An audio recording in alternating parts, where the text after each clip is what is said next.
Bonsoir. Hello. Good evening, everybody, and welcome to Nietzsche 3:13. Why, we wondered, did it become necessary for so many thinkers around the globe, a number far higher than 13, to think with Nietzsche? How did they think with Nietzsche? We were not, and we are not, interested in understanding a certain flow of influences. We are not interested in identifying the sources used, whether understood or misunderstood by this or that person. All this hydrographical research is far from what we are investigating in this 1313-ness of Nietzsche and his readers, right and left. How did Maurice Blanchot, our guest for tonight, think with Nietzsche? There are many different doors to be opened, and our speakers will indeed show us the way through some of them. But I want to start with one in particular, the one that intrigues me the most, as it implies a series of further critical questions. We can identify it in that moment in which, speaking of Nietzsche, Blanchot quotes the words from Wenick's 1647 portrait of Descartes, saying, "Mundus est fabula." The world is a fable. Fable is the key word for Nietzsche. He repeatedly began his texts with different unfinished fragmentary fables. Other times, he interspersed equally in a fragmented way them in his writing. Fables of untimely history, of language, of truth. Remember, a planet lost among thousands of solar systems in which the animals invented knowledge. Fables that are maybe the deployment of a metaphor. Fables that encompass an entirely new persona, speaking an entirely new fabrication. In the world, Blanchot says, Nietzsche. Is this a metaphor? He wonders. Is it a metaphor? It is a metaphor. Thinking the world at this depth that is not reached by the light of the day, he substitutes for it a metaphor that seems to restore to the day all its prerogatives. For what is a text? Blanchot asks, and he answers, a set of phenomena that hold themselves in view, and what is writing if not bringing into view, making appear, bringing to the surface. This is the intended power of writing, unveiling by covering things with the veil of fable, of fragmentation, of metaphor. Questioning the metaphor as a possibility for writing knowledge, philosophy, and thought, a living element of Nietzsche's work, as Sarah Kaufman also demonstrated, is maybe not a casual trope. Maybe you may remember the first question of the first article of the first part to Thomas Aquinas' Summa Theologica, which deals with the question whether metaphors and fiction are legitimate resources for theological thinking. The metaphor, the fable underlying the narrative of the world, would determine the nature of this world. Mundus est fabula. What kind of fable? Maurice Blanchot's work of writing, his livre à venir, is a process to discover the kind of fable the world is. In his short essay on le langage de la fiction, included in La Part du Feu, he claims that fictional language, the language that veils and unveils the world as fable, provides us with the consciousness of the ignorance of the world to which we cannot have any access, the world created with the language of fiction. Since, he says, we cannot have access to this fictional world in particular, to this fable in particular, we need to have access to its meaning, to its allegories, to its interpretations. It is perhaps not a surprise that Blanchot's essay Du côté de Nietzsche, that you can buy for $3,500 online, the manuscript, the autograph manuscript, okay, Blanchot's autograph manuscript, or holograph as we say now, is eminently devoted to Henri de Lubac, le Père Lubac, and his work on Le Drame de l'Humanisme athée, a book, as Blanchot puts it, written for Christians alone. If Henri de Lubac is so important, it's not only because of that book of 1944, a key book indeed, but also because of the whole project he was engaged in that included the political fable of the Corpus Mysticum, the dialogues between Buddhism and Christianity, and more importantly, the whole universe of Christian exegesis that would end up in his multi-volume work published in the late 50s, Les Quatre Sens de l'Écriture, a book on how to interpret the fable of the world, on how to write the fable of the world. This is one of the central questions, I guess, in which Blanchot thinks with Nietzsche, and especially with the Nietzsche who thinks that the truth is a process of invention, a poetical and rhetorical inventio, and therefore the articulation of writing strategies, of fables, myths, personae or masks, and fragments of writing that explore the very nature and the very fiction as in fabrication of language. Mundus est fabula. But let me continue in Latin, this time with Horace. Quod rides, de te fabula narratur. Don't laugh at it. The fable speaks about you. In Le Pas au-delà, one could say the fable talks about something much more important than you, than me. It talks about il, the third person singular personal pronoun, masculine or more probably neutral, the great fiction, fabrication, fable of neutrality. Now, the question of thinking and writing in Blanchot, with and without Nietzsche, is probably going to occupy some time this evening. The question of fiction, the question of fabrication, the question of fragmentarity of neutrality.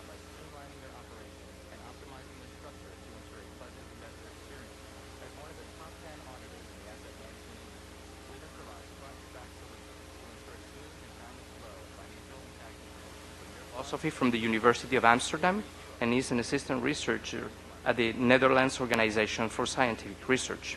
She also graduated as a doctorate cum laude at the University of Amsterdam, with her focus on Maurice Blanchot. She is a fellow at the Leiden University. Her research comprises the field of French literature from approximately 1850 to the present day, with emphasis on the period after 1945.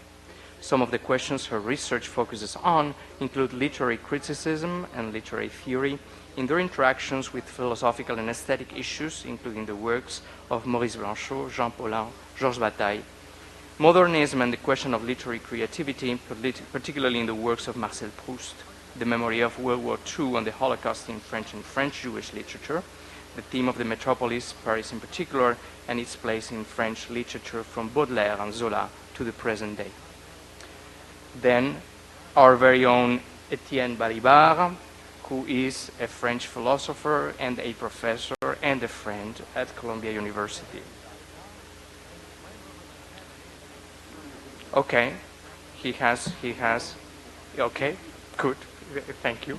I didn't have that here, but it's good. We will include it in the next week biography for. His publications in English include Race, Nation, Class, We the People of Europe, Reflections on Transnational Citizenship, the philosophy of Marx, Identity and Difference, John Locke and the Invention of Consciousness, Equal Liberty, Political Essays, and Citizenship. That's the most recent book that I know. Professor Balibar is currently teaching a seminar on Foucault's criticism. Well, he was teaching last year. Are you teaching it again? No? Okay, sorry, then that's not... You shifted to Lacan. Okay, let me rephrase then. Professor Balibar, who taught a class on Foucault's criticism of Marxism in Colombia, has shifted now to Lacan. He is also Emeritus Professor of Philosophy at the Université de Paris-Nanterre and Emeritus Professor of Humanities at UC Irvine.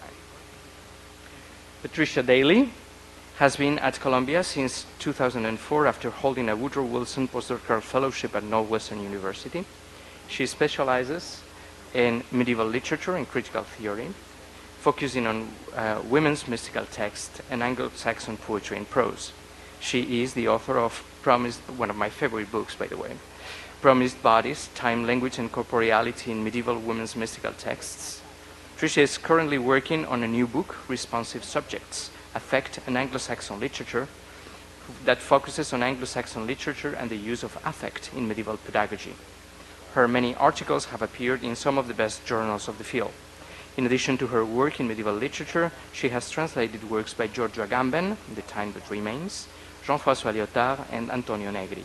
She is the founder of the Anglo-Saxon Studies Colloquium and co-founder of the Affect Studies University Seminar.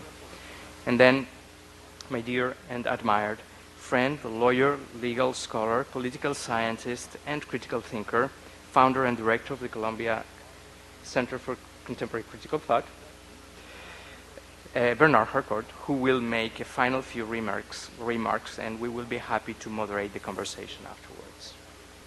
Thank you. Please. Yes.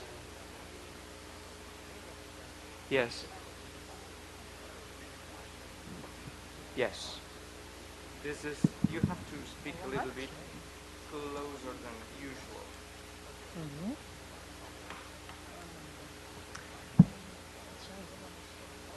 I had this handout. I think it has the English. I'm not sure if it has. Could you maybe ask? I'm going to ask. Shall I start?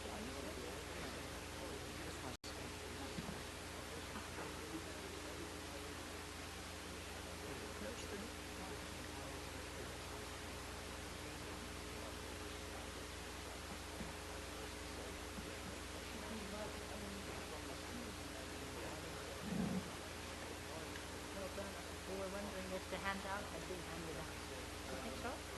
With these quotes that I sent you? No, I've only one. But she was, Anna was going to do it.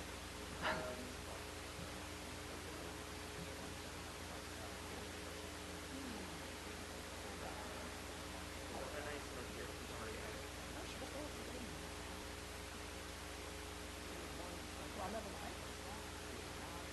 I will read them now. So, good evening, everybody. Can you hear me? All right. I think I do need the microphone. Is it closer? Are you registering everything? Oh. Well, my voice is not very strong, but maybe now it's okay. So, yeah. Right. In the first place, I'd like to thank Bernard in the first place, but also Jesus, for your very kind invitation. I'm very happy to be here, and because it doesn't happen to me every day to be able to be allowed to speak about Blanchot. It's rather a rare thing. So I'm very happy and honored to be here and to share this session with you, Etienne, Balibar, and with you, Patricia, Dailey. Thank you very much. Well, the title of our session, as Jesus reminded, is Blanchot's Nietzschean inspiration. Well, it's certain, we know for certain, that Blanchot was reading Nietzsche. Oh, now it's going away. There's an interruption in the microphone. It's Blanchot word interruption, so it's no problem. Anyway, what I was saying is that Blanchot has been reading Nietzsche as early as the 1930s because he was one of the rare French thinkers who were fluent in German. I think that was quite a rare thing in those days. Well, our aim today, it seems to me, is not to determine how Nietzsche may have influenced or inspired Blanchot. That's something, I believe, a huge task that we should leave to historians of philosophy. And it surprised me that there is no solid study on that subject today, but that has a very clear reason, because the reason is the idiosyncratic character of Blanchot's work and thought. Because his work, as was already said, it stands on the crossing point between literature and philosophy, and this makes the traditional philosophical approach slightly questionable. Blanchot is a thinker and writer with a questioning and a method which is entirely his own. His great question is how is literature possible? What's at stake in literary writing? And that question he elaborates both in novels and in literary criticism and essays. And his essays are, I think, the best known part of his work. It's a continuous dialogue with a great variety of authors. There's writers like Hölderlin, Baudelaire, Mallarmé, Rimbaud, Rilke, Kafka, Proust, René Char, Marguerite Duras, amongst others. But also philosophers, especially Hegel, Nietzsche, Heidegger, and Levinas. Now, that is a vast pantheon of names, and it makes clear that it would be quite hard to read Blanchot exclusively through a Nietzschean filter. So the question is not whether Blanchot's reading of Nietzsche is hermeneutically correct, but what intuitions of Nietzsche he resonates with, and how they inform his thought. Now let me first try to briefly formulate I'll take two of those resonance points, or crossings, between Blanchot and Nietzsche, and one is on their thematic and the other is more on their style of thinking.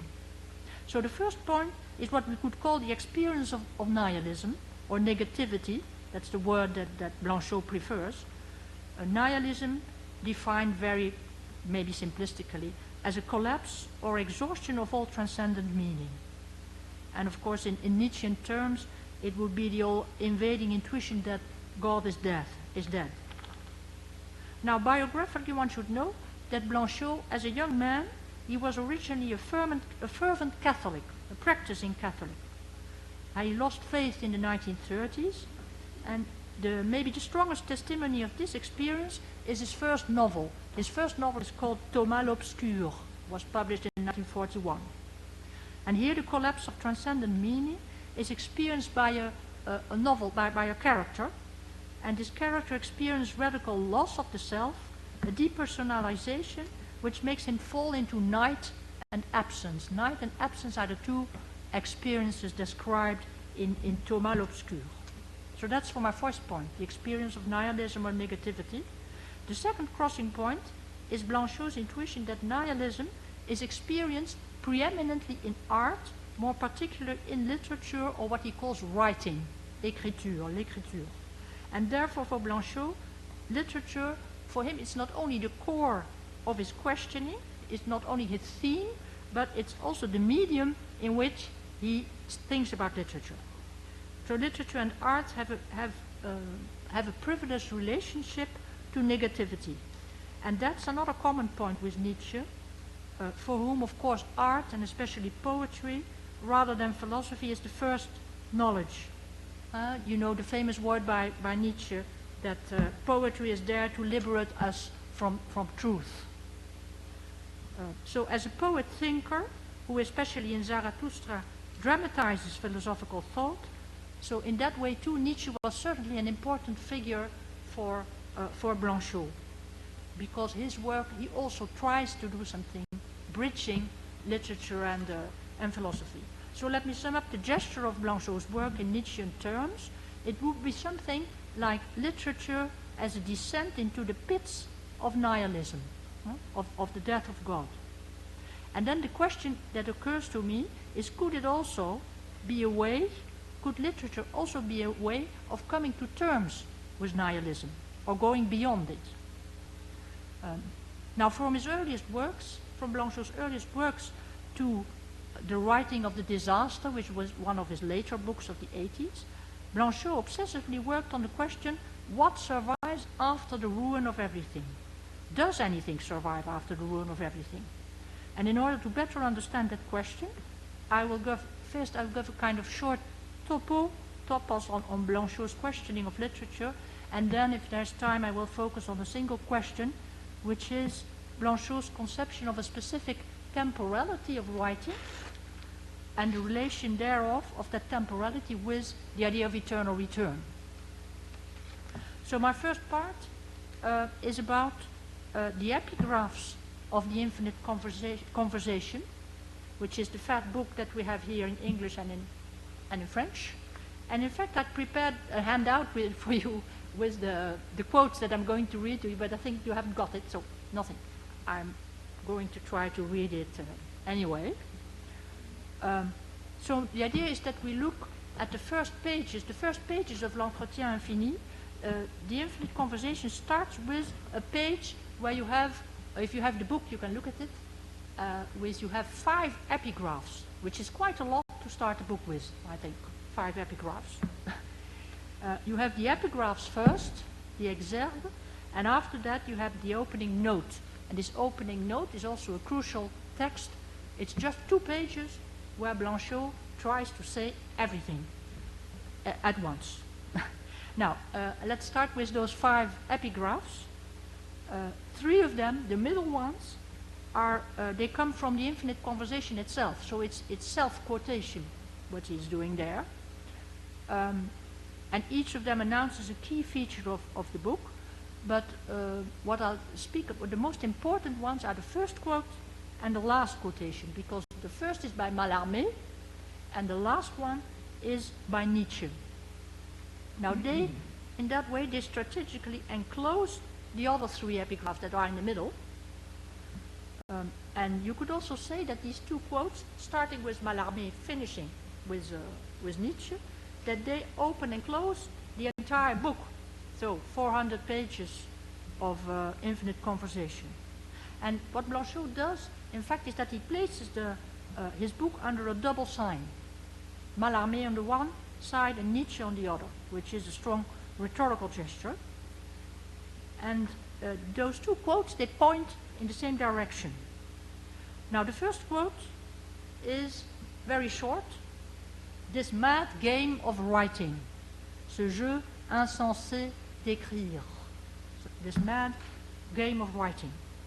So that's Mallarmé. Mallarmé about what's literature, what's poetry. It's the mad game of writing, this mad game of writing. So the first thing in that quotation, ce jeu insensé d'écrire, is the infinitive écrire, which takes on an unusual intransitive meaning. It's writing not like writing something, but as writing tout court, as the process of writing, the experience of writing, and that's what Blanchot is after, as opposed to the finished product of writing, the book with a big capital B, the literary work. But on the other hand, it's only in the existing books and in one's own writing that the experience of writing can be pursued. This explains what I said earlier, that his literature is both his object for Blanchot and it is also the medium of it. Now in this process of writing, an experience unheard of reveals itself, because writing is, the quote says, un jeu insensé, a mad game. Well, this word insensé, it means mad, of course, as the English translation has it, but in French it also has another meaning. Insensé is also literally without meaning, like a meaningless word. And this refers to Mallarmé and Blanchot's conviction that in literary language words have no fixed, no a priori meaning, but that they create meaning in their successive movement. And then you have the word game, in the mad game of writing, the word jeu, and that in turn is not only game, but it's also connected with mettre en jeu, which is to put at stake, or bring at stake, I don't know, in English.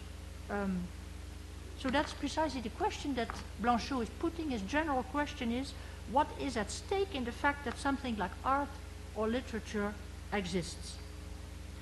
Now, but before I turn to that question, maybe you'll ask, what about the Nietzsche question in these 2 epigraphs? The Nietzsche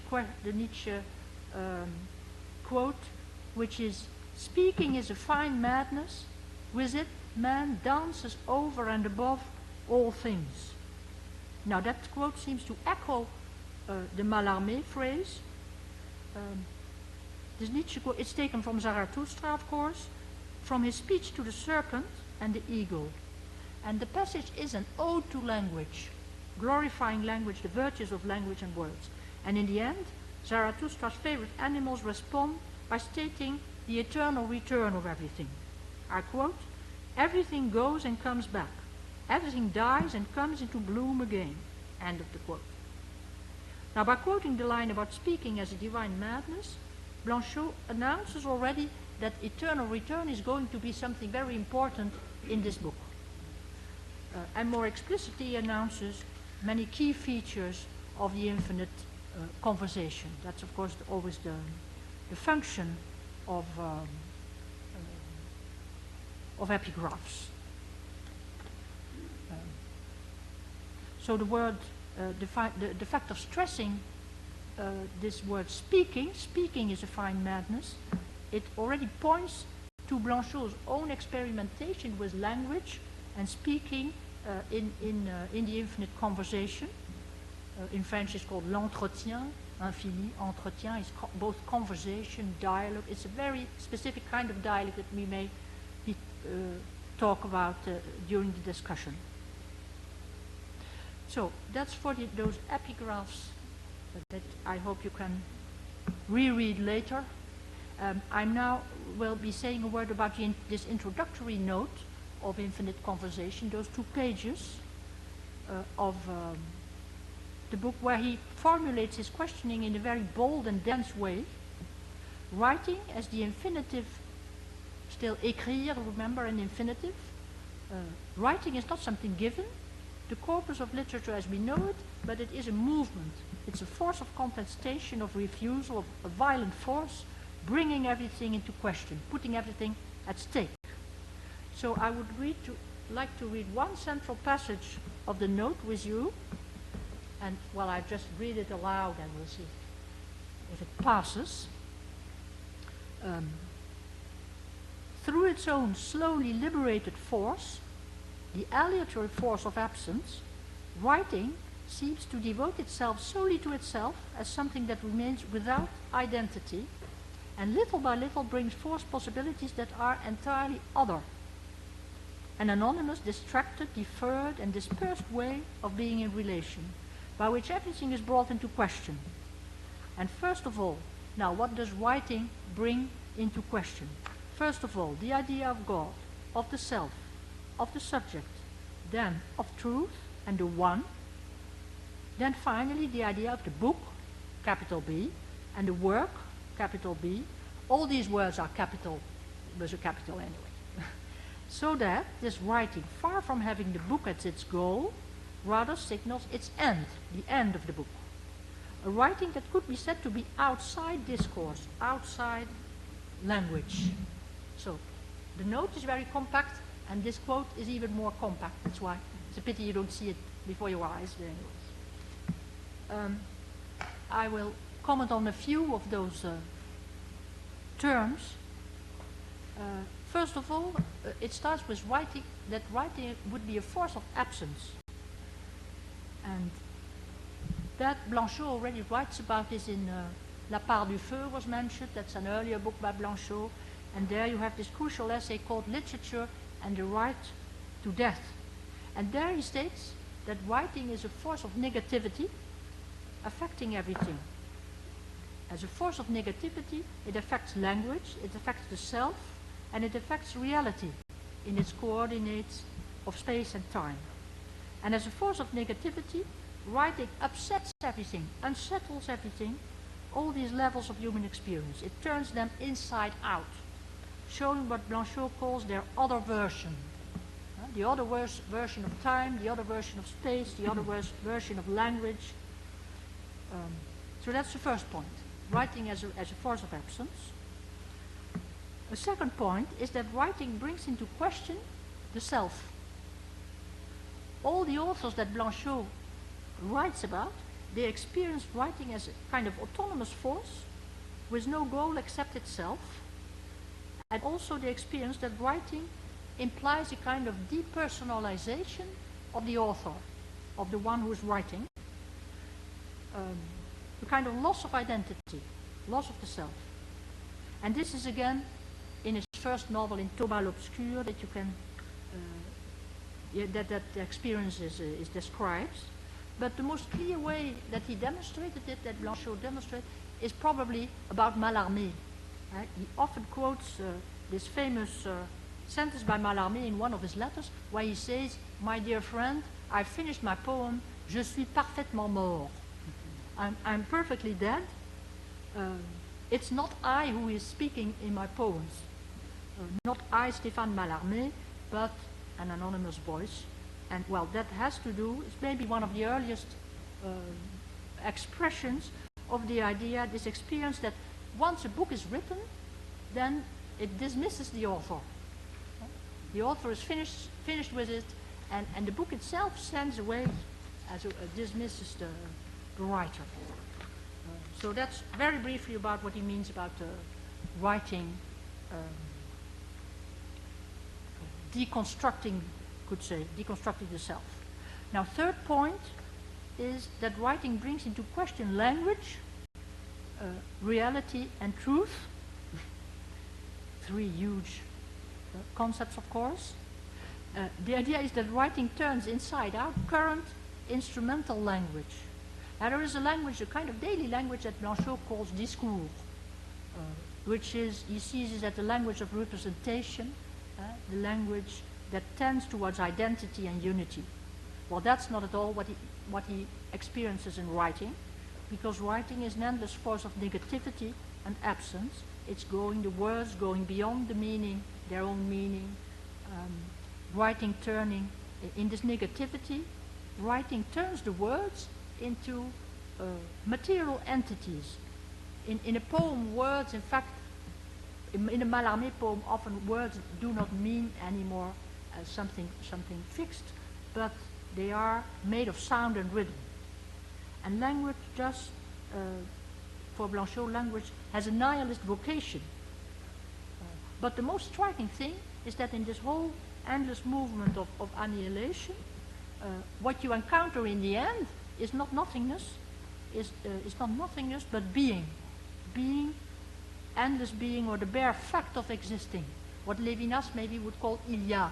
The fact il y a, that there is, without we know what there is, but the fact that there is. So in writing, the word becomes absent, and writing points to a dimension that Blanchot calls the outside, le dehors, or l'espace littéraire, the literary space. He uses many words for that. And that's what writing is, what he says, outside discourse, and even outside language, which is a hard thing to conceive. The verb écrire, writing, used intransitively, shows that writing is no longer an action aimed at the result. That's why he says in the quote that I just read to you, that writing signals the end of the book, of the work in general. It belongs to what Blanchot calls désœuvrement. Désœuvrement is also a very normal French word meaning idleness. When someone is out of work, then you are désœuvré, when you have nothing to do. But here is the literary work that is désœuvré. So, it's a bit like Jesus said in the beginning, the world becoming a fable. In Blanchot, literature is a world of images, fable you could say, a world of images and words. It's the imaginary, l'imaginaire, where things exist as shadows, images. And in the imaginary, there's no such thing as truth, especially not truth with a capital T. And here the rules of space and time no longer apply. Time has become an empty time without events and made of endless repetition. And that's at this point that when Nietzsche's eternal return becomes a kind of touchstone for Blanchot in his attempt to think the specific temporality of writing. But before I go into that, let me briefly return to the quote I just read to you, the quote about how writing deconstructs all those terms like God, the self, the subject, truth, the one, the book. All those terms, it seems to me, are in a way equivalent, however diverse they are. They stand for the same instance of Western metaphysics. And Blanchot's most original move is probably the idea that writing is a refusal or contestation. We could also say deconstruction, that it is a deconstruction of the power of metaphysics.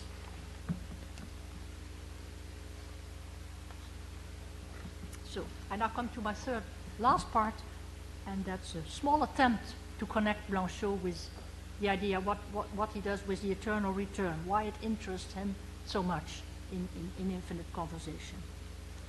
So Blanchot's essays on Nietzsche, he thinks through all the main concepts of Nietzsche, from the will to power to the last man, to nihilism, but in fact there's no notion that resonates so strongly with him as the eternal return. And there are a few reasons for that. Firstly, it provides him with a tool to conceive the strange temporality that's specific to writing. And two, but that's a question that we'll have to discuss, it seems to me that the eternal return might be a way out of nihilism, of going beyond it. Now, as I just showed, literature points to the outside. In literature, everything lapses into absence, into its image. So out there, time is no longer the time of daily life in the world, where things and beings are present, where events are either lived or expected or remembered. That's the time of the world. That's a dialectical time, says Blanchot, where things are realized. And that also means that everything is finite in the world. It starts, events are born and they will die one day.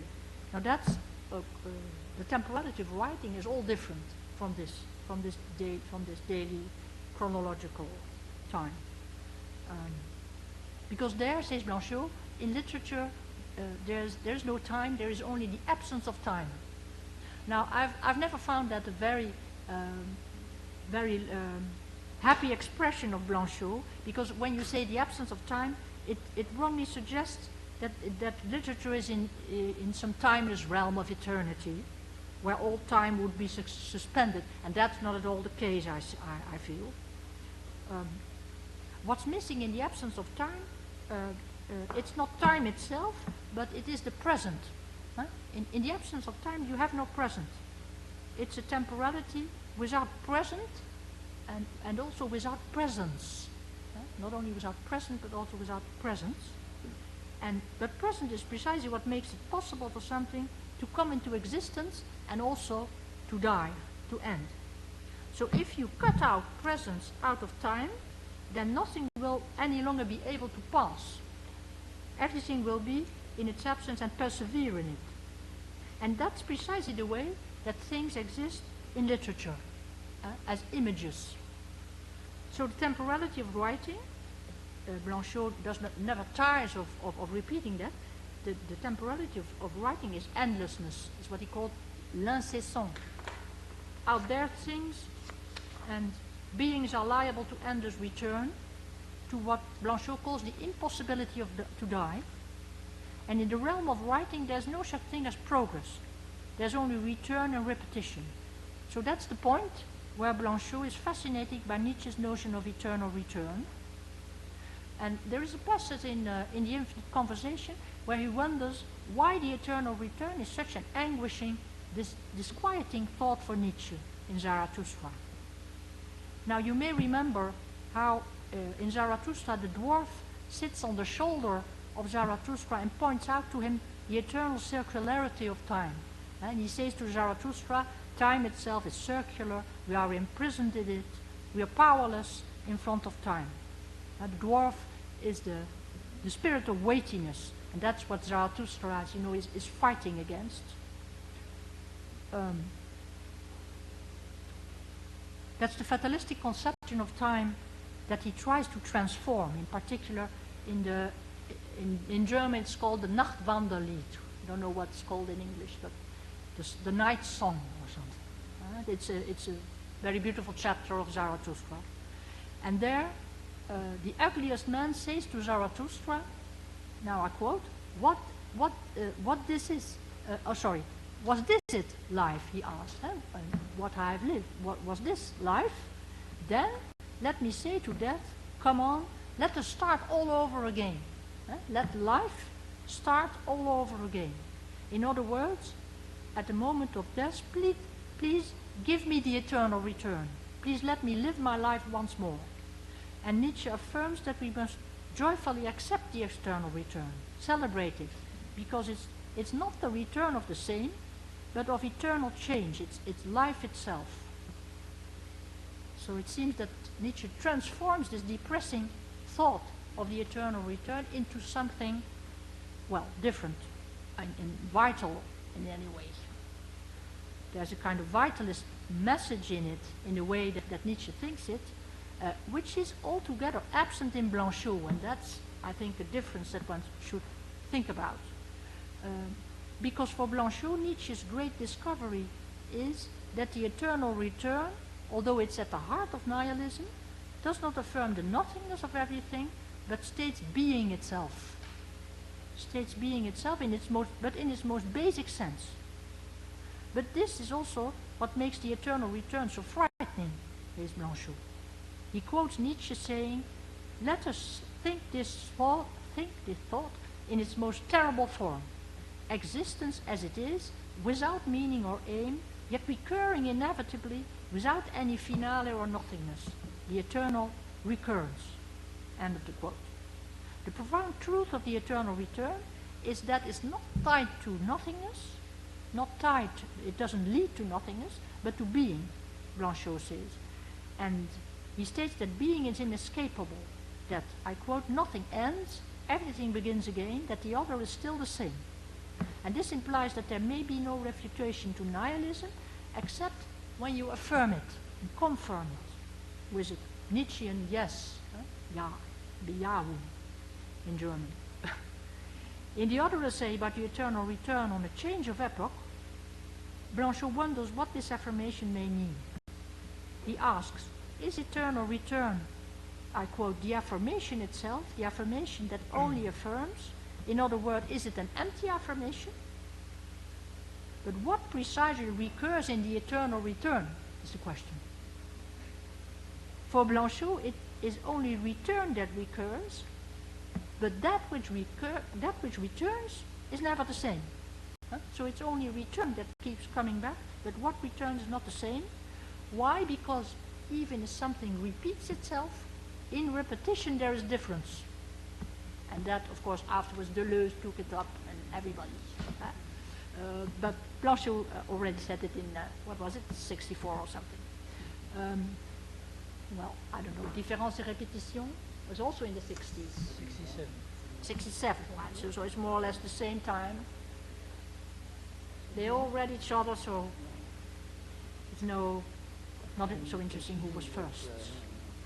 But the idea is interesting, that repetition, 16.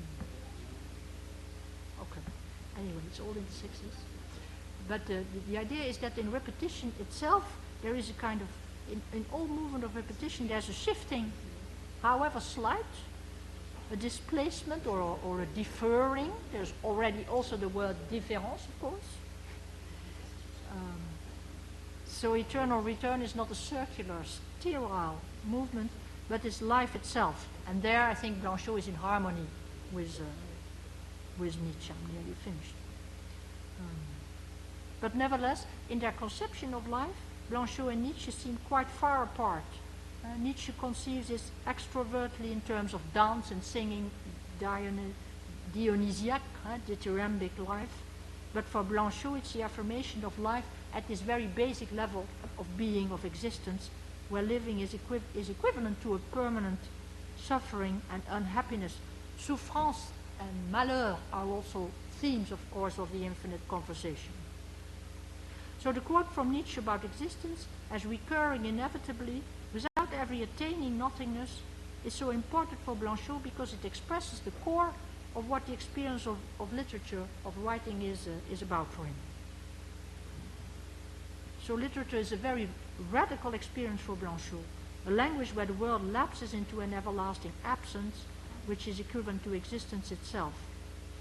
And thus he thinks nihilism to the end, but is he also taking us beyond it? So that's one of the questions that we may be discussing later on. Thank you for your attention.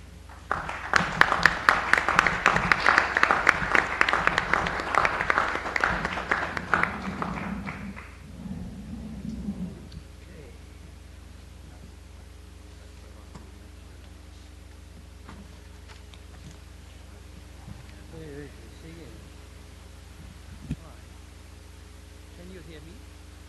Yes? No, this obviously doesn't work. I don't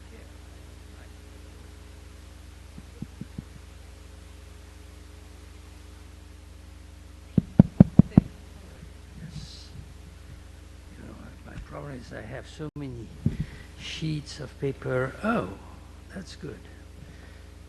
Different glasses and so on. Okay,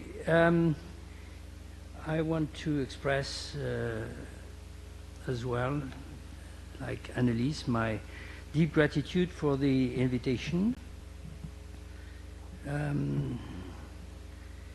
Perhaps I shouldn't have accepted because I'm not really competent, but I certainly enjoyed returning to some of Blanchot's texts and trying to figure out how I could say something on this subject. But I have to say that I'm greatly helped by the fact that I speak after Annelies' extraordinary presentation, and since some of us, I mean, on the panel, had the privilege of receiving the full text in advance, I could try and adapt myself.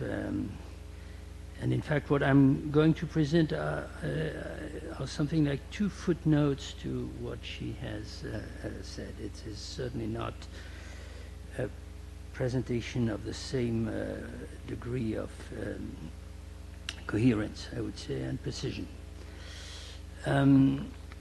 Now, the first thing on which, one of the many things on which I want to express my complete agreement with what we have just heard is the fact that there is a very intense, there are several Nietzschean moments, of course, in the history of Blanchot's writing and thinking, and Annelies lamenting the fact that nobody has written a complete history in the academic sense of the term, nevertheless gave some precious indications. So we can derive from that the idea that Blanchot always had Nietzsche on his desk and was thinking of Nietzsche and working with Nietzsche, but not always for the same reasons and in the same manner, in the same style, if I understand you. And there is, of course, an especially intense moment which consists of several texts. It's not a limited, of course, narrow circle that I'm trying to draw, but as you could see from the references that she just gave us, this moment essentially encompasses l'entretien infini, the infinite conversation, and le pas au-delà. And there are many differences, of course, of style and intention, but there are also many crossovers and I believe interferences between the 2 texts. Of course, as soon as you said that, you realize that you need to take into account antecedents, I would say, of this moment, one of which she already mentioned, and this will be especially important for me as well, is the much earlier text on literature and the right to death. And on the other side, you certainly need to reach l'écriture du désastre, the writing of disaster, is that etc. Particularly because of the importance to which I return in a minute of the question of fragmentary writing, both as an object of Blanchot's reflection and as something that he, in fact, practices himself. Now, this being said, I don't think that, I hope that Annelies would not disagree with that. There are allusions at the beginning, but I will, in my footnote, I'm following a slightly different method. She did concentrate her attention and our attention to the intensity precisely of that dialogue, conversation, in fact, between Blanchot and Nietzsche, and therefore Nietzsche appeared as Blanchot's double, if if you like, in this scenario. And inevitably, for that reason, she never suggested that there are no other doubles, so to speak, in Blanchot's writing and work, but she, for obvious reasons, concentrated on Nietzsche's privileged and unique, in a sense, relationship to Blanchot. And I try to do something slightly different, which is to take Nietzsche out of this isolation, in a sense, and combine the question regarding the relationship of Blanchot with Nietzsche with another question regarding the relationship of Blanchot in particular to Sade. And this is, of course, because I believe that this triangle, so to speak, or this additional symmetry plays an important role in the construction of l'entretien infini itself. Behind that is a hypothesis that I would propose, but in fact I realized after that had crossed my mind that several good, well-known commentators of Blanchot already raised the same idea, which is that Blanchot does not, in fact, perhaps read and comment and sometimes repeat Nietzsche for his own sake. He's always also having somebody else in mind. And that is in the form either of an antithesis or on the contrary, but this is of course very simplistic, the idea of an affinity between Nietzsche and somebody else or some others.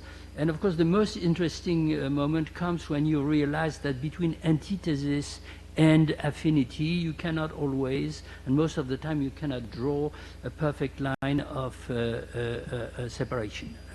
Now somebody who immediately comes to our mind, of course, in that respect, this is not Sade, this is Hegel, for obvious reasons. And in fact the whole section, which cannot be delimitated because there are no subtitles and it's not organized in the form of a treatise, in Le Pas au-delà. What's the English translation of that title?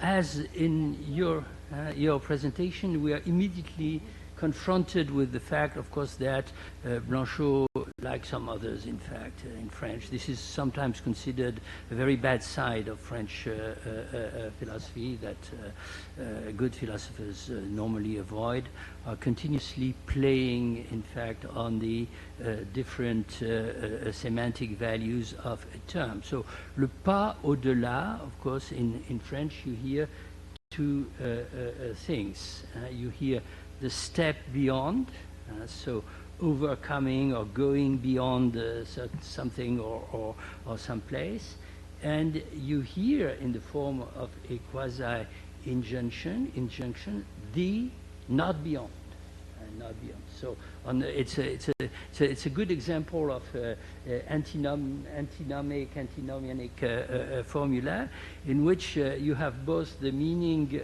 overcome a certain limit and don't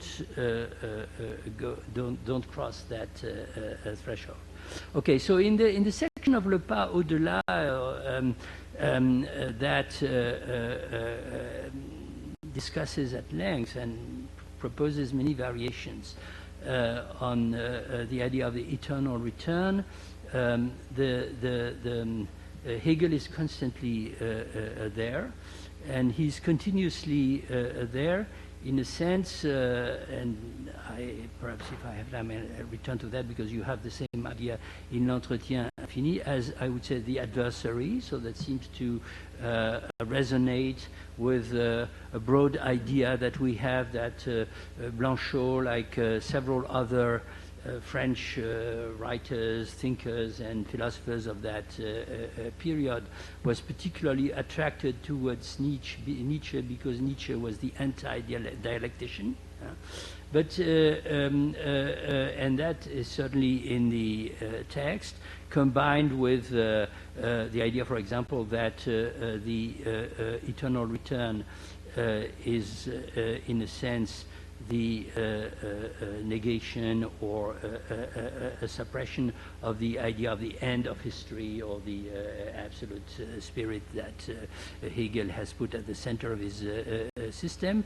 But soon after that, and that's also the case in L'Entretien Infini, the idea of a deep affinity between the two, although a disturbing kind of affinity, arises when Blanchot starts to explain that many Nietzschean themes also allude to the question of the end and have an eschatological connotation. Therefore, the relationship to Hegel must appear as a repetition as much as a critique. And this repetition, a theme that you also find in L'Entretien Infini, the word is there somewhere, has a parodic dimension. There is the idea that if you parody Hegel, in as much as you repeat or reiterate some of his questions and some of his concepts, in a sense you produce something that is radically other than Hegel, but cannot be understood without referring to Hegel. Now, if you start looking in such directions, of course you find others, so to speak, or other doubles. And I will not enumerate, again, I'm not totally competent. Kafka is an obvious candidate. Rilke has been beautifully suggested in an essay on Blanchot that I found recently, but I believe that Sade is especially interesting, and also perhaps because in Blanchot's own writing, and this is where, of course, returning to La littérature et le droit à la mort, the early essay, becomes absolutely crucial. Sade and Hegel had been several times taken together by Blanchot himself. Now, I'm not the first one to suggest that. One of the best commentators that we know, Leslie Hill, in one of his books, the one called Bataille, Klossowski, Blanchot, Writing at the Limit, precisely invokes Sade and Nietzsche, not only for Blanchot, but also for the others, as authors who typically try to destabilize the position of the reader with respect of the literary or the philosophical text. Now, the interesting thing in that case, maybe I won't go to the end, but it doesn't matter, is the fact that, in fact, you find in Blanchot himself, and after I had that idea, you may imagine how thrilled I was to find the literal confirmation of that in a passage of the section called L'Expérience Limite, the limit experience, which is really located at the heart of the text. So in the French edition, it's page 228, 229, and I quickly used your copy. In the English translation, it is on page 152. Now, allow me, I know it's a little abusive, but to read cursively, can you say that? Yes, or in a quick way. The central passage, both in French and in English. Because it contains everything I want to talk about. Cette parole de fragment, the fragmentary speech, il est difficile de la saisir sans l'altérer. It does not, excuse me, where is it? It is difficult to grasp this speech, it's page 152, yes. Grasp this speech of fragment without altering it. Même ce que nous en a dit Nietzsche la laisse intentionnellement recouverte. Even what Nietzsche says of it intentionally leaves it covered over. Qu'une telle forme marque son refus du système, I might just quote these words, sa passion de l'inachèvement, son appartenance à une pensée qui serait celle du Versuch et des Versuchers, qu'elle soit liée à la mobilité de la recherche, à la pensée voyageuse, celle d'un homme qui pense en marchant et selon la vérité de la marche, sans doute. There is no doubt that such a form marks, I will not judge the translation, marks his refusal of system. Who did it? Susan Hansen. I hope she's not here. It's a good translation. His passion, his refusal of system, his passion for the unfinished, and his belonging to a thought that would be that of Versuch or of Versucher essays. There is no doubt also that this form is linked to the mobility of research, to the thought that travels, the thought of a man, to the thought of a man who thinks while walking, and according to the truth of the march. It is also true that it seems to be close to aphorism. Keep that in mind, since it is agreed that the aphoristic form is the form in which Nietzsche excels. Quotation, the aphorism in which I am the first master among Germans is a form of eternity. My ambition is to say in 10 sentences what everyone else says in a book, what everyone else does not say in a book. End of quotation from Nietzsche. But is this truly his ambition, asks Blanchot, and does the term aphorism meet the real measure of what he is seeking? Again, quotation again. So we are in Nietzsche, we are in the relationship to Nietzsche. I myself am not narrow-minded enough for a system, not even for my own, end of quote. The aphorism works as a force that limits and closes a form, and here he begins to twist the judgment, a form that takes the form of a horizon its own. We can see from this what is attractive about it, always drawn back into itself and with something somber, concentrated, obscurely violent about it, something that makes it resemble the crimes of Sade.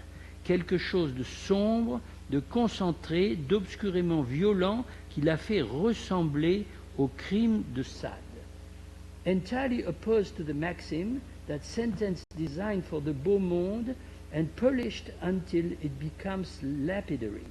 The aphorism is as unsociable as a stone, but a stone of mysterious origin, a grave meteorite that scarcely fallen would like to volatilize. A speech that is unique, solitary, fragmented, but by virtue of being a fragment already complete in the breaking up from which it proceeds, and of a sharpness of edge that refers back to no shattered thing. It thus reveals the exigency of the fragmentary, which is such that the aphoristic form could never suit it. So I should read other passages around, but I take it that these passages suggest two things, which are equally important. First, there is a difference between aphorism and fragmentary writing. Fragmentary writing is in excess of the mere aphoristic form of writing, or put it like that, if you like, aphorism remains a way of writing philosophy in a somewhat traditional or conservative form, or it's perhaps the form in which Nietzsche himself believed to be able to be a philosopher. And the fragment exceeds that. I come back to that. And second, this is where an affinity, ressembler, looking like, with Sade's, Marquis de Sade's crime. So which is Marquis de Sade's crime? Is that a crime that he committed? Did he kill people? Did he?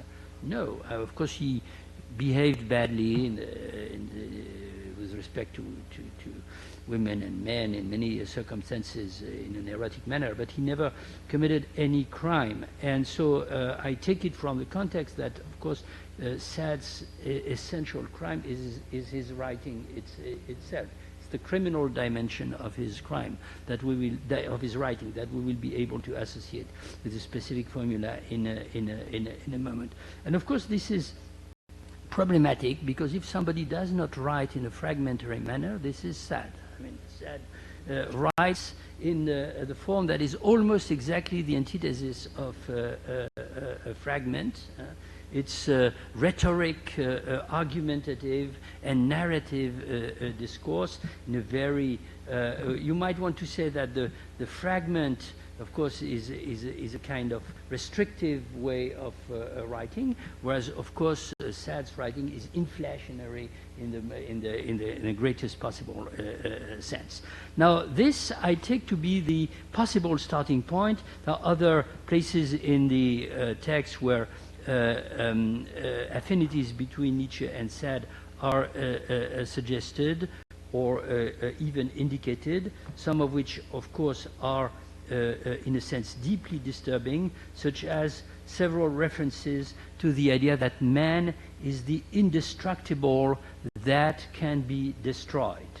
And that, of course, emerges for the first time in Blanchot's writing in a passage about Antelme and concentration camps, which shows that there are here, of course, vital stakes.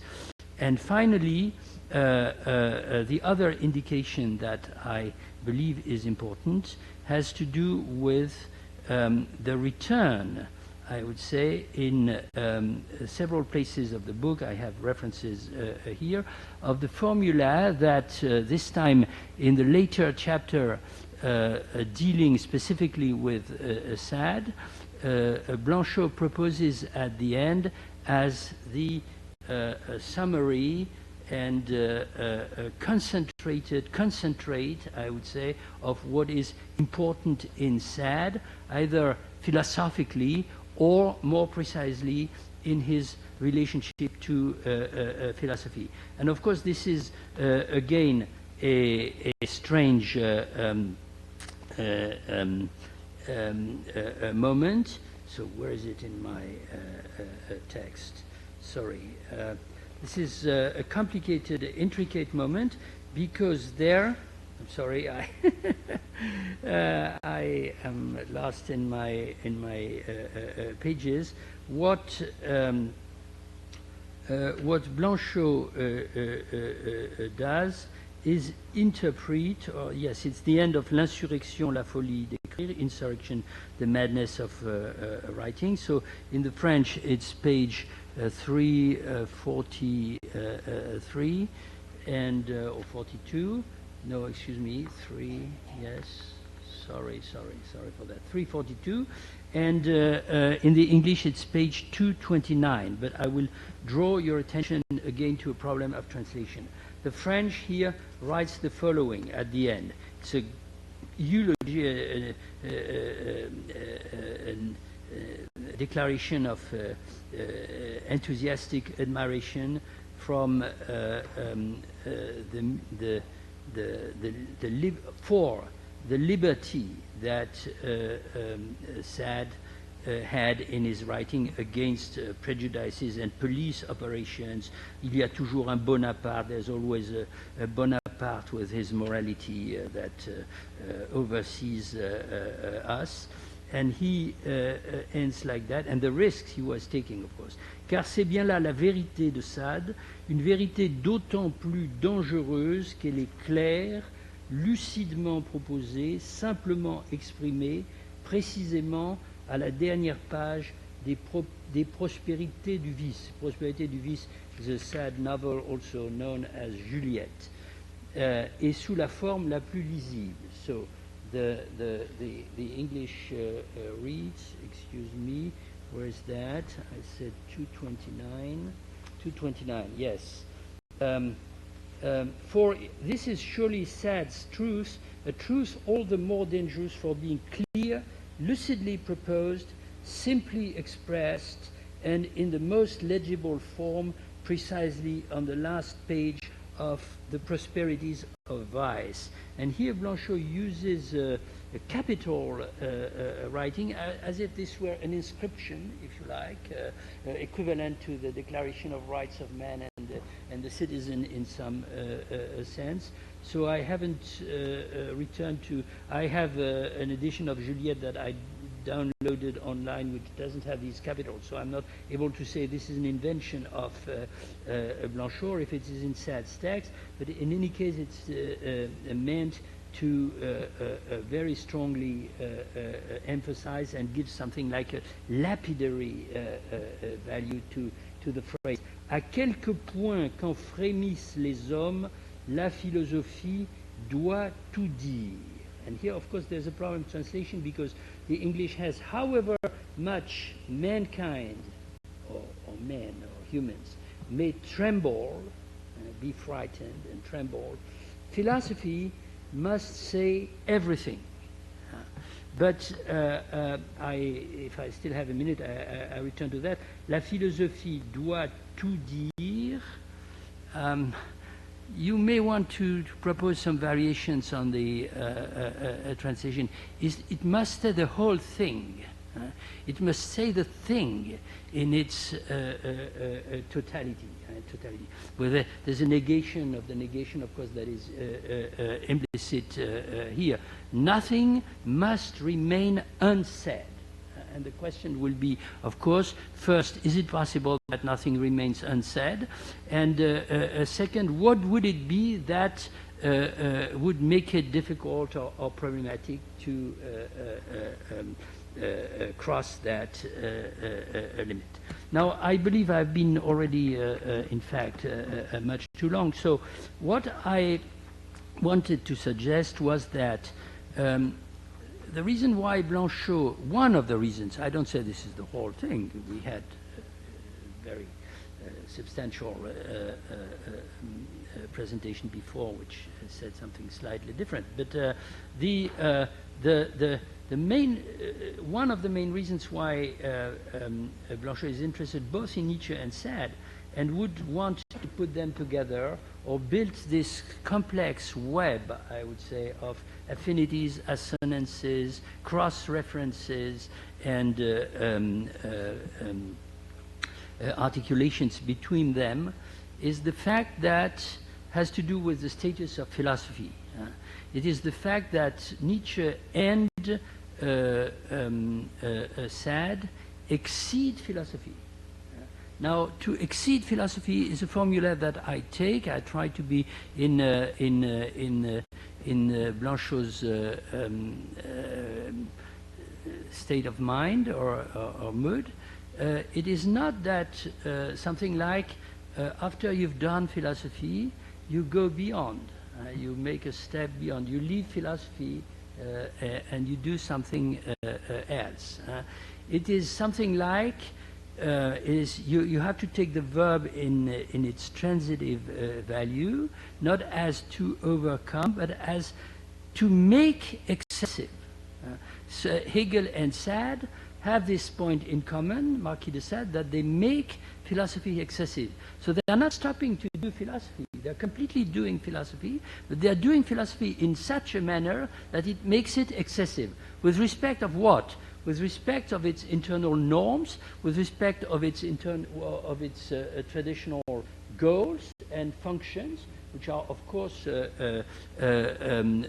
both institutional and intellectual, and with respect to its own writing, which is not unique, of course, which has many variety. And this is where the knot becomes done, because, of course, the way in which they make philosophy excessive is by writing, is through the power and the virtue of writing in the manner in which they do it. So I don't disagree with the idea that Annelies was proposing, that this has to do with fiction, of course, with bringing in fiction, but I think that it's not exactly, or perhaps we can discuss a little bit of that, it's not just the idea that the imaginary dimension is brought in, because writing is as a negative, if not, or destructive, and you said that very well, if not nihilistic dimension, that in a sense does not bring in the imaginary, but on the other way perhaps makes it impossible or rarefied.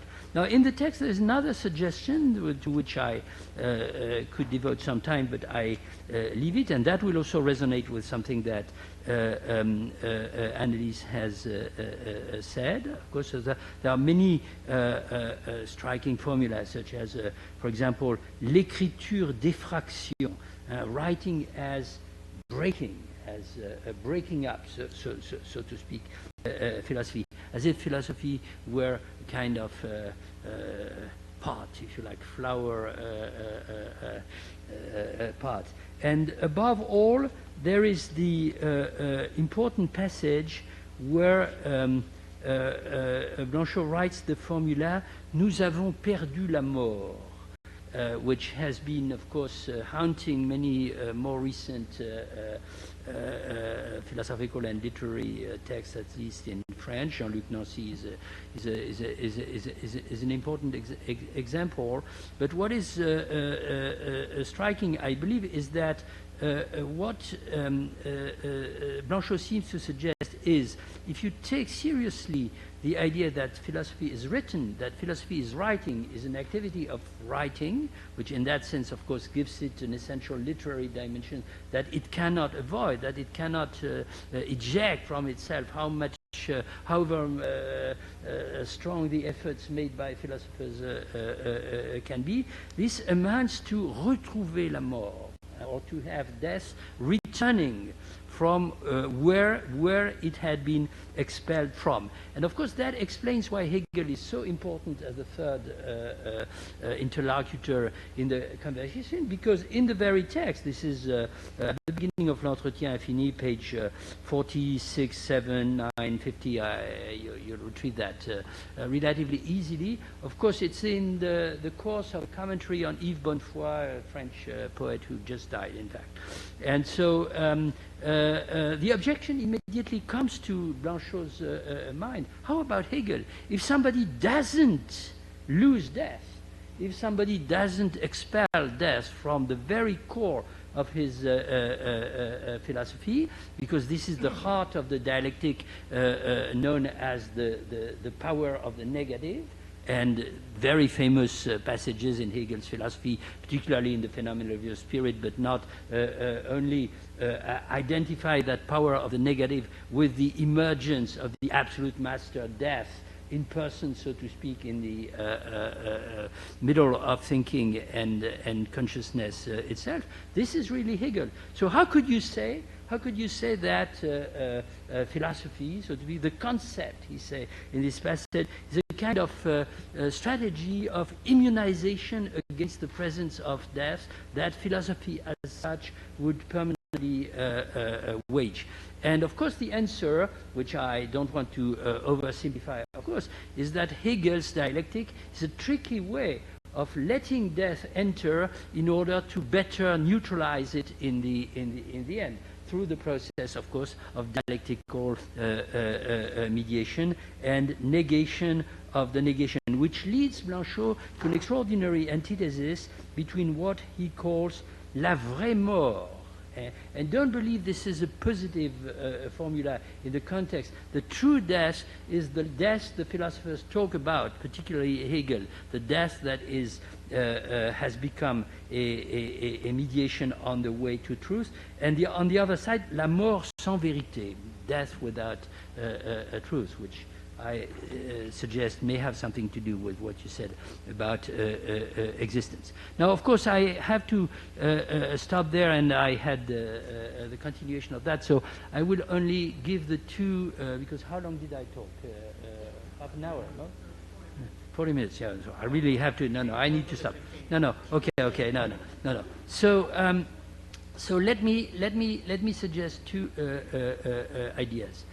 Indeed, Sade and Nietzsche, if they are considered as excessive philosophers who exceed philosophy from the inside in the active sense that I was proposing. They're not addressing, they must work on a background of a certain, I wouldn't say philosophical corpus, but philosophical tradition. There's something which for both of them must be philosophy in a sense, and which has to be exceeded in that sense. And it's not exactly the same. So in the case of Nietzsche, of course, in Nietzsche we know it's a complex history that begins with Plato and that leads to Kant and Hegel. So it's essentially idealism. And in the case of Sade, I would suggest, I know this is a symmetry a little too hasty, that it's materialism. It's Spinoza's philosophy in a sense that Sade is repeating and exceeding, and to which he's giving, in fact, an excessive meaning. Think in particular of the idea that every human not only is useful for any other human, but needs to be used by any other human, the absolute reversal of the Kantian categorical imperative. Now, not only they address different figures of philosophy, but they use different strategies. And here, of course, the stylistic opposition that I suggested a moment ago between the strategy of fragmentary writing, and the strategy of rhetorical inflation come to the fore. But they have something in common, and I ask you to believe me if I say that you can find literal confirmations of that in Blanchot's text, which is what I called before the parodic element. The fact that, in a sense, fragmentary writing and rhetorical argumentation and inflationary rhetoric are both, in fact, ways of writing in the modality of repeating, I would say. And of course, this, I hope, nicely matches what Annelies just said about the importance of the idea of repetition. So I won't repeat that, but I would comment it by saying that it's a way of having a discourse returning, of course, in the figure, in the disfigured modality of its other. I will not say, as Hegel, of its enemy, but in the figure that becomes impossible to identify, and that's precisely the excess. And it is here, of course, that in the case of Nietzsche in particular, the question of the fragmentary form of writing becomes absolutely central. And of course here Nietzsche is more important than Sade, because you have all these passages in l'Entretien infini that explain that fragmentation is what des œuvres inoperates the œuvre, or produces the désœuvrement. This time, of course, in the meaning of a non-work, a work that is not only not finished, but impossible to finish and to achieve, because, of course, it disentangles and dismantles its coherence from the inside, something that the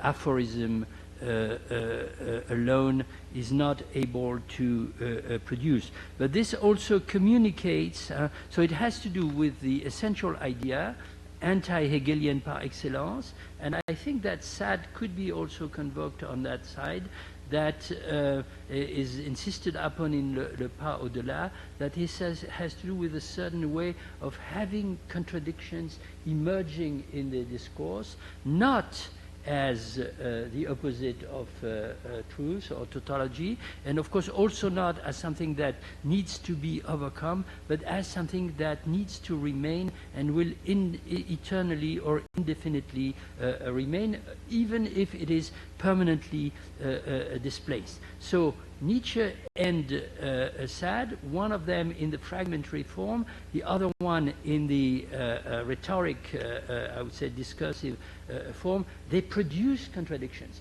They produce contradictions, they exhibit the contradiction in excess to every form of philosophical coherence. And of course there is also something that is crucial in this respect in the question of the fragmentary writing, one of the many dimensions of this question, which is that the fragmentary writing is a form of writing, as Blanchot describes it and practices it, which, so how to say that without ambiguity, which is a modality of inscribing, I would put it in, it's not Lacanian, it's Benvenistian terms, enunciation within the enoncé or the enunciated itself.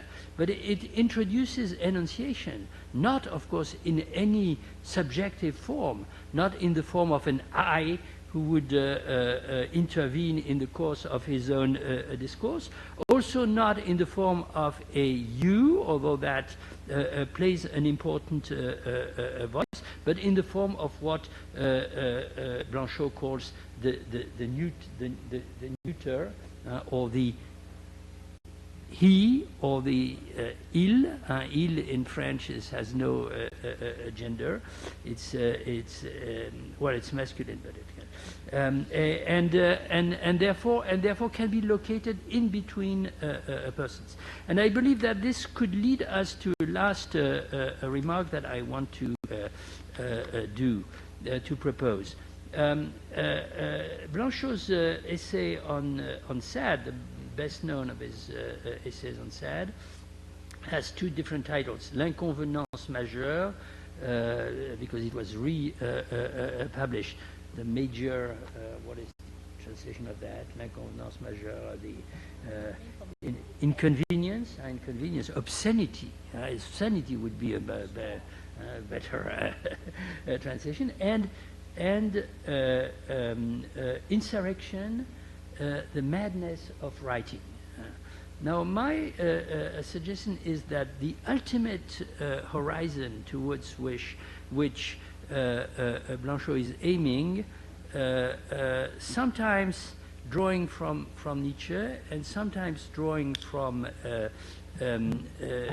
Sade, is not only that there is a kind of madness in their way, in both their different ways of exceeding philosophy in the sense that I indicated, but that there is a sort of reflexive turn here. The reason why there is madness in a sense of writing is that they are writing madness. So it's the madness of writing madness. And writing madness is not writing about madness. Of course, it's not doing a theory of madness or history of madness or whatever.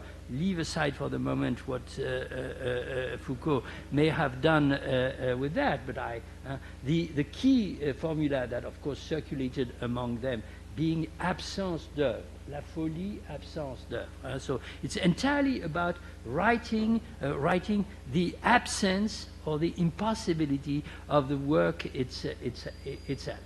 So, no, of course you will say, in the case of Sade, so the interesting thing, and I close with that, is it is when he talks about Sade that Blanchot invents this formula. But it is, of course, to Nietzsche's case that the formula apparently applies best. And this is, of course, because, and I don't know if you agree with that, but when rereading all these texts, I was struck by the fact that, in fact, there are exceptions, of course, but Blanchot does very little commentary of Nietzsche's works. beyond good and evil, genealogy of morals totally absent, quotations from the gay science a little bit. Zarathustra, of course, described at some points as a very unpleasant work, and so on. In fact, what he's apparently, that's, of course, this was perhaps the result of the literary conjuncture of the time, but what fascinates him is the fact that Nietzsche's sister, the horrible Mrs. Elizabeth Förster Nietzsche, tried to invent and to create a philosophical work system that would have been Nietzsche's work with the title The Will to Power, and later, of course, offered it to the Führer of the German Reich. I simplify a little bit. And this is, of course, a total imposture. The important thing for Blanchot, and again here there's an excess, is not only the fact that that work never existed, supposed to be the coronation of the work, but it's the fact that the fragments composing the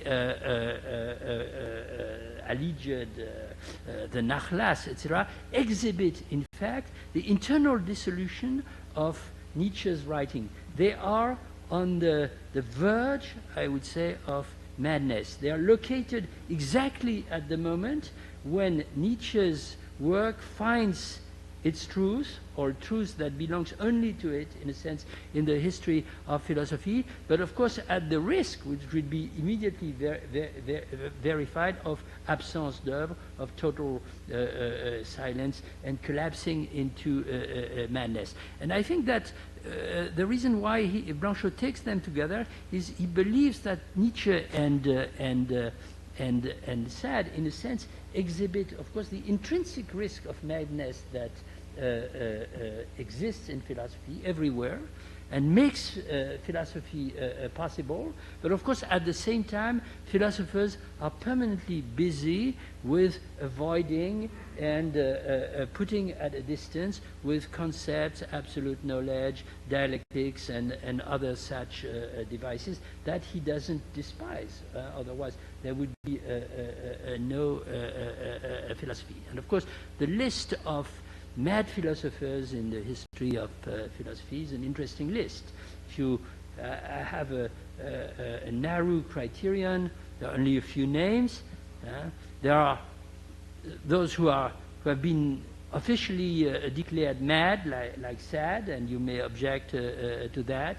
You have Rousseau, who is a clear example. You have Althusser, my professor. I mean, that's another example, of course. So that's an interesting list. But the idea goes beyond that. It's the idea is that there is madness at the heart of philosophy, a madness that must be continually displaced or pushed further. Otherwise, there would be no philosophy, and that, nevertheless, in a sense, constitutes its intrinsic raison d'être or necessity, and only writing or a specific form of writing can make that perceptible and intelligible. Sorry for the... Thank you, Etienne. Thank you very much.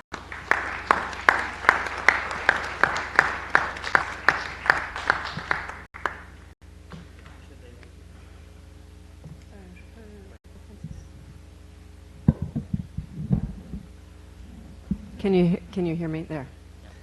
I'll have very little to add since we're talking about excess. First, I just want to say thank you for allowing me to think in this space. It's really a pleasure to come here. I look forward to these occasions with this secret glee. So, thank you, both of you. So, I want to follow up maybe on part of what Etienne has said about the excess and this following, poursuivre, to really follow this excess. He's following in its steps. But Blanchot is also always en deçà. You know, there's always a reserve in following that excessive thought in the thinkers that he's citing, duplicating. And there's a difference, you could say, in the way that Blanchot's thinking moves, parce que c'est une pensée qui bouge, on peut dire, his moving thought, and the kind of movement, I think, Annelies, that you were highlighting in Nietzsche, and in the kind of, you could think of the dance, le jeu, etc. And part of this has to do with a certain kind of tonality, you could say, and you can think of the idea of l'ironie, irony in Nietzsche, and the use of irony. And in Blanchot,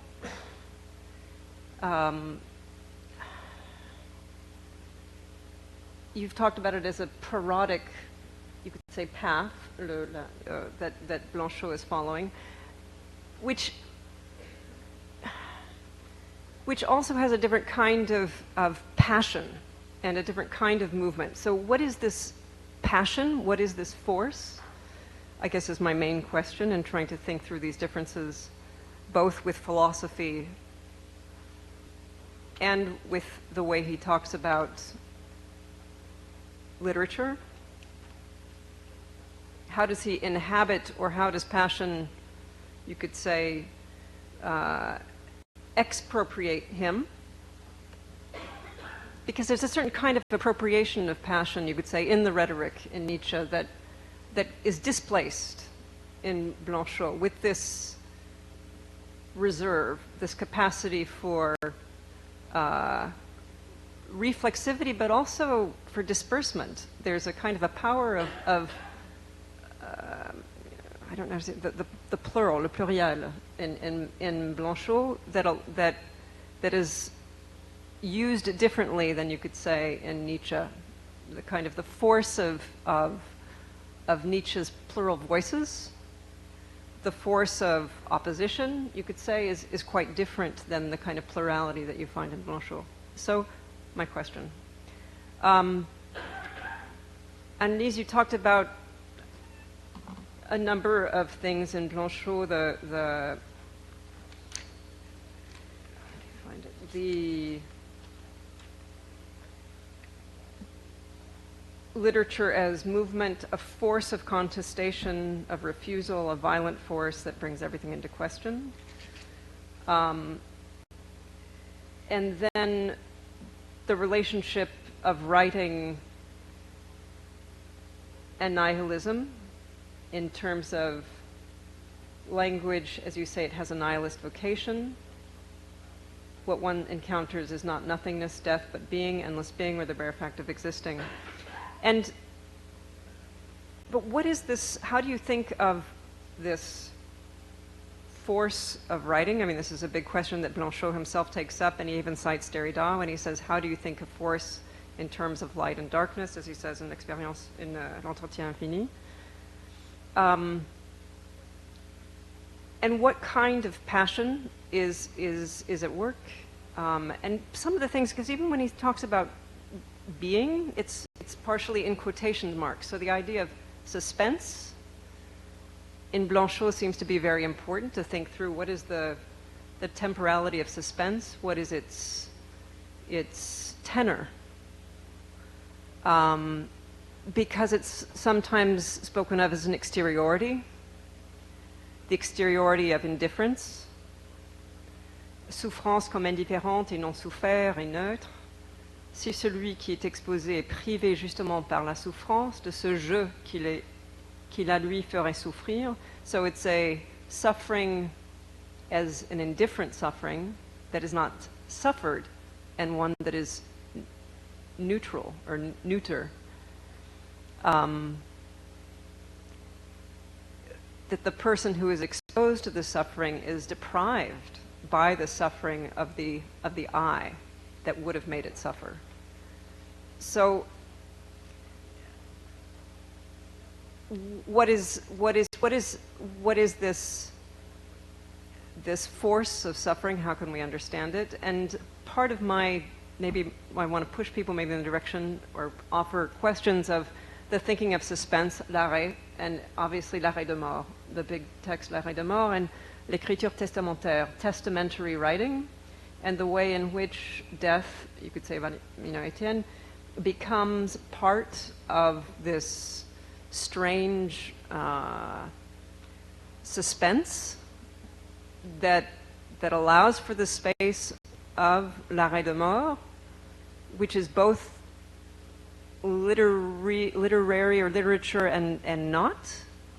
It both attests to something, but the something we're not sure what that is. It performs a kind of philosophical postscriptum, you could say, une sorte de comment dire, postscriptum, bon, c'est compris, that keeps the question of death. Un après-coup? Voilà. Donc peut-être je vais m'arrêter ici et vous non, allez-y. C'est juste... Ah, merci. No, it's good. So, the difference between arrêt and dialectic, Aufhebung, you could say, and this suspension, there are many differences. And maybe I'm just opening up the space for more questions. Je m'arrête.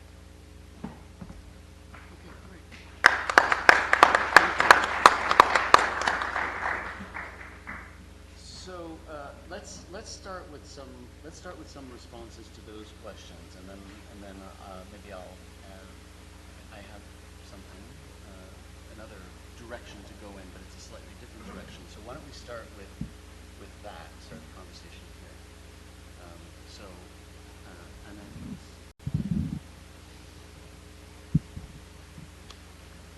Well, thank you for all these points, Patricia. But so Etienne, there's so much to talk about. We don't know where to start, but that doesn't matter. There was L'Arrêt de Mort. I don't know if anyone knows the story by Blanchot, L'Arrêt de Mort. It's been translated into English or not? I don't know. Anyway, just it is the story of the narrator is near to the to his beloved, in fact, to a woman. It's a man and a woman. The woman is dying, and L'Arrêt de Mort in French, it's again like the Pause de là, of course. It's a double ambiguous title. Arrêt de Mort between the first normal sense in French is death sentence. Someone who gets a death sentence. And this woman in the story, she gets a death sentence. You'll be dead in a few weeks or a few months, whatever. Deathly ill. But the whole story is about the fact that suspension, that her death is suspended. Every time, the narrator is near to her and near her dying, tries to approach it to do something totally impossible. In fact, to be near to her as far as he can go into her dying. But every time this dying is postponed, is deferred, and she won't die. And that gives, it's what he calls elsewhere in his essays, he calls it l'impossibilité de mourir. Which doesn't mean that we won't never die, that we are eternal, of course, not at all. But in fact that it's impossible to be near, to experience this, of course, in the first place. Je suis mort, c'est impossible, comme disait Roland Barthes aussi. The thing that we cannot go with, but this narrator tries to go. That too is a mad experience, of course. The story of L'Arrêt de Mort, the story of this man who goes, who tries to die with his beloved, to go as far. It's the story of Orpheus and Eurydice also. Orpheus Eurydice is an image that Blanchot loves to come back to. He did in literary space. He uses this as a kind of image of his allegory of his whole philosophy. Let's say his whole thought about literature, and that he describes it in literary space, l'espace littéraire. He says, the thing is not that Orpheus was looking back to Eurydice and then he lost her. The whole thing is that he did not. In fact, he was too Hegelian, we could say, maybe, in the sense that he tried to bring her back to the light and to affront he wasn't courageous enough to look to go on looking death in the face. But then I think I'm digressing very much from your question. But just l'arrêt de mort, not? I don't know. But your question was about literature that Blanchot describes as a force and what this force is. I think that the term is problematic also because this situation also in l'arrêt de mort is a situation of the most extreme powerlessness that there is. So it's all in that sense, the contrary of force and of power, but at the same time there is an enormous force and power in this will of going to beyond, going beyond this extreme. For the moment, I think I'd leave it at this. You'd like to?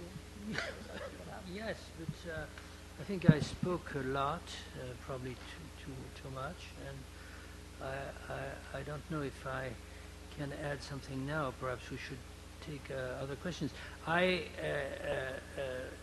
was very interested, of course, to hear what you just said, commenting l'arrêt de mort, and therefore displaying the whole series of terms and ideas which have to do with postponing, deferring, and in a sense meeting the impossible or experiencing the impossibility. There are Heideggerian subtones, of course, in that. The impossibility of either one's own death, or in that case he adds the death, that's important, the death of the other, particularly the beloved other. In the conjuncture of the time, this is a key issue because Heidegger is insisting on the question of the impossibility of experiencing one's own death, and at the same time the necessity of confronting it. And Levinas is more focused on the question of the death of the other. So Blanchot is circulating more or less in that space and playing with the same ideas. But returning just for a minute to the question of the problem that Patricia was raising when she spoke of the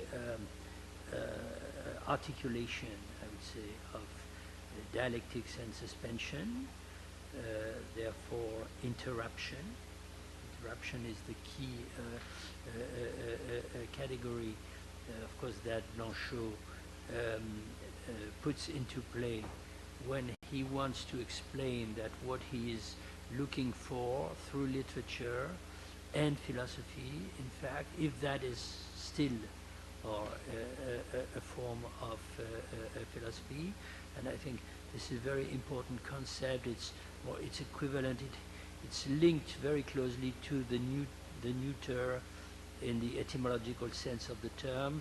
That is neither this nor that, and of course to the outside as well, is the idea that philosophy has been turning, in a sense, continuously or moving between two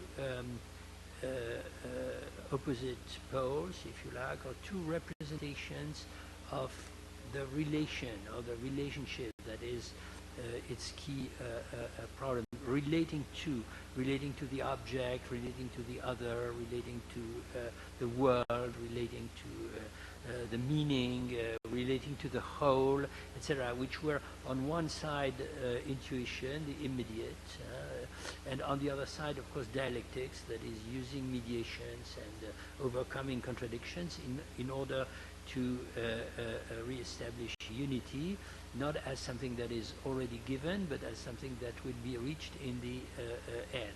And of course, Hegel is the paramount example. And the key phrase, I believe, that Blanchot has in mind probably is the formula that Hegel uses in the preface to the Phenomenology of Spirit. Das Wahre ist das Ganze. Truth is the whole. I mean, the true is the complete of the whole. And therefore, the idea of and that's what Hegel perceives as the life of the spirit. So this is what has to be fragmented, interrupted,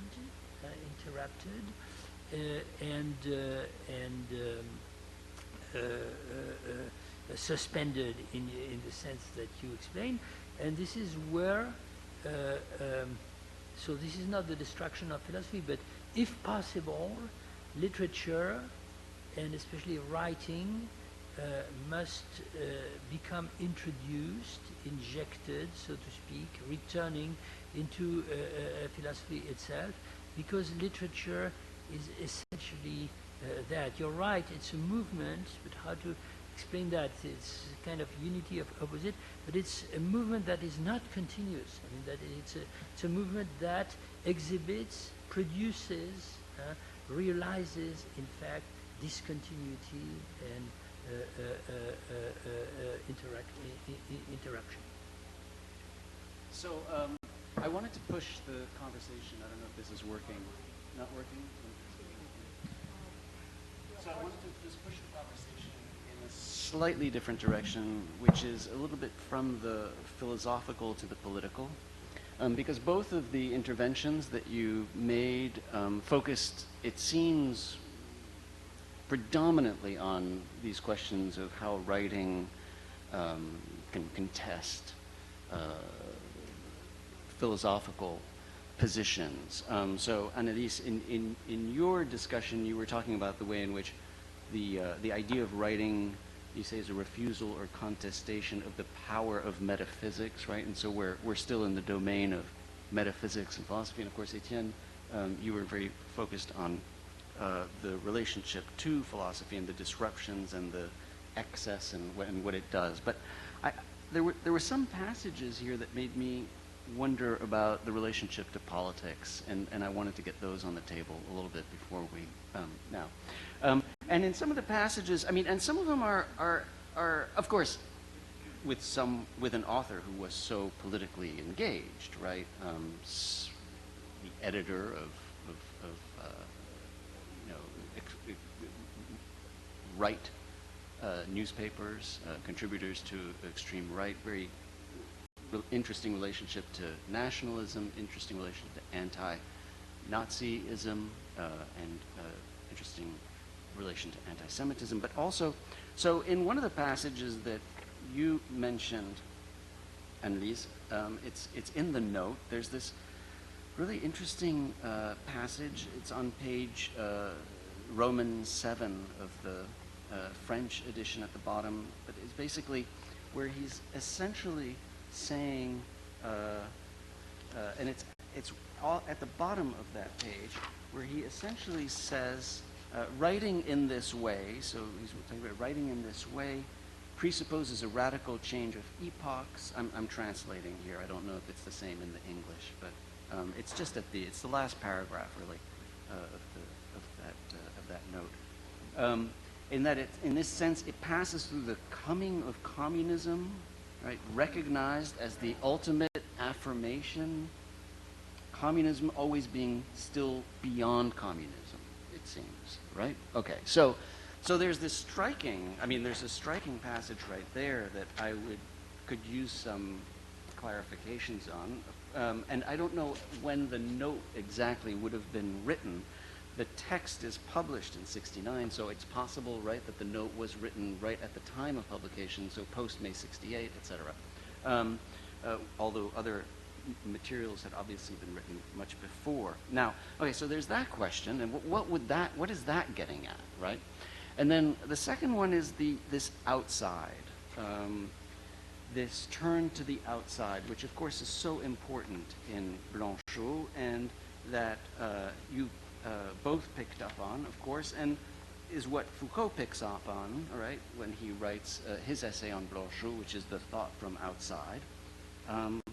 And you get a sense that what this outside is at least as interpreted by Foucault, is these spaces that are interesting spaces, it seems to me. They're spaces, it seems as if he's talking about, this is Foucault writing Thoughts from the Outside. Placeless places, this is in the Foucault-Blanchot translation on page 24, I think there are copies outside. Placeless places, beckoning thresholds, closed, forbidden spaces that are nevertheless exposed to the winds, hallways fanned by doors, corridors leading to more corridors where the night resounds, beyond sleep with the smothered voice of those who speak, dying, like a tunnel, he says, a long and narrow room like a tunnel. Somewhere else I think there's closet, in which approach and distance draw near to one another and unendingly move apart. So now that could, of course, resonate in a political way that might be worth thinking about. And then finally, the third point, I suppose, is this idea that what writing does is to, say, deconstruct metaphysics, say. It's also, writing has this magical power, right, that and Mick Tausig, who's actually going to be talking with John Rachman and Bernadette Stiegler next time on Deleuze, Mick Tausig has this beautiful chapter about books of magic and the magic that they perform, that writing, the magic that writing performs in his book on shamanism, colonialism and the wild man. And so the power of writing, I take it, is not just its impact on philosophy. It can be radically powerful in a more direct political sense. There's this passage in Mick Tausig's book where he talks about Beach Raven's ideas in The Rebellion of the Hanged, where he says basically to have a real revolution, you have to set on fire all the words, all the papers, all the laws, all the seals, all the records, all the vital records, land records, judicial records. And he says, through the voice of a wise one, he says, well, with regard to burning papers, I have read nothing that's not written in any book. I discovered that in my own head. But the idea here is that what you have to do is you have to burn the words, right? Because writing has such power. So those are just some ideas of ways in which there's also this political dimension or political reading of the interventions here, and I just wanted to get your sense of what you think about that.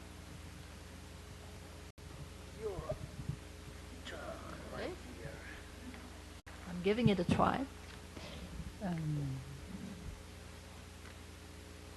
But of course, well, you already mentioned it yourself. L'Entretien Infini, it came out in '69, and so it's very probable that this note, this prefatory note, was written before the book was published, so '68. It's the time. And as you know as well as me, Blanchot was fascinated by May '68. He had some. There are some very mysterious. There are kind of tracts, kind of pamphlets that well, commentators are sure he wrote them, but they were anonymous texts. They have been published since then. So you have those. May '68 was one of those moments for Blanchot when he thought, well, now it's coming. Like many other people, the changement d'époque. And for him, it was certainly not the first time, since, as you alluded to, I mean, his long political past started in the 30s, but then too, I mean, however you could find it totally apart, seemingly, Blanchot having this engagement in the right-wing nationalist politics in the 30s, and then there is this flottement in the 40s that you could talk a long time about, and then in '68, in the 50s, and in the 60s, he is rather, could you say he's a fellow traveler of Antelme, Duras, and Mascolo in the first place. So he has these communist fellow traveler. You will say if it's because you have lived through the time when you lived it from near. But he was in a way sympathizing with it.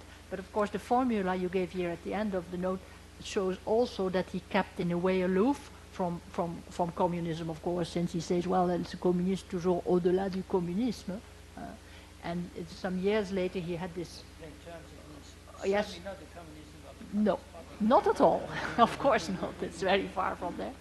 But there's another Blanchot that's much more, of course, as you know, more political as the communauté inavouable, la communauté inavouable, where he, and there he will develop the whole thought of for him it's communism, well it's community what's mattering to him. And community, in community, to my sense, there is the whole relation to the other that he develops in infinite conversation. This idea of relation to the other that is based on the void that separates us. This interruption that there is in this particular human relation. The silence or distance or interruption or separation or whatever. And there, well, that's the name that we haven't been naming very much tonight, because of course Levinas is also, the infinite conversation is full of Levinas. Yeah, but then I'm digressing, of course. But the changement d'époque, I think Blanchot has had, he's always been revolutionary in a sense. He's always hoped that there would be this, and this revolution has been right-wing in the 30s. Afterwards it became, well, but there were these moments when he thought the changement d'époque is coming. Also when de Gaulle took power again in 58, and he was absolutely horrified by what was happening. And then he, there too, he started writing against it and taking action. Changement d'époque. So maybe we talk about that first and then take your other points. What do you think is, and that you want to also add something on? No, I already intervened quickly, so I do think that these considerations on communism, which can be seen as a kind of interruption, I would say, of the text of the note itself. So it's not a crowning of that note. I mean, you should absolutely drop that idea. It's not the truth, or the absolute truth, towards which the note, the introduction, and therefore the book as such would lead you. It leads to communism. I think this would be absolutely un-Blanchotian, and I see it rather precisely, and there I take your other term in one of its most obvious meanings.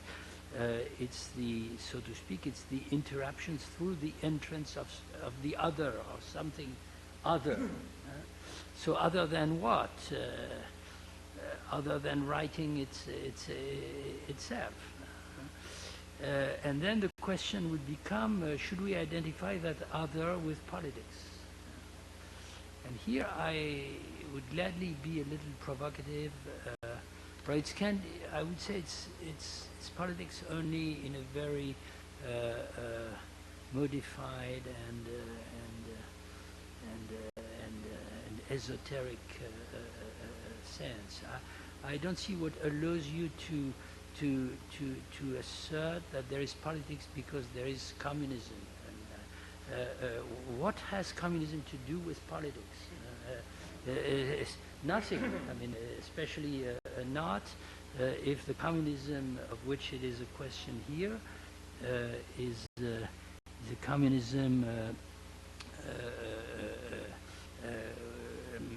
beyond communism or without communism.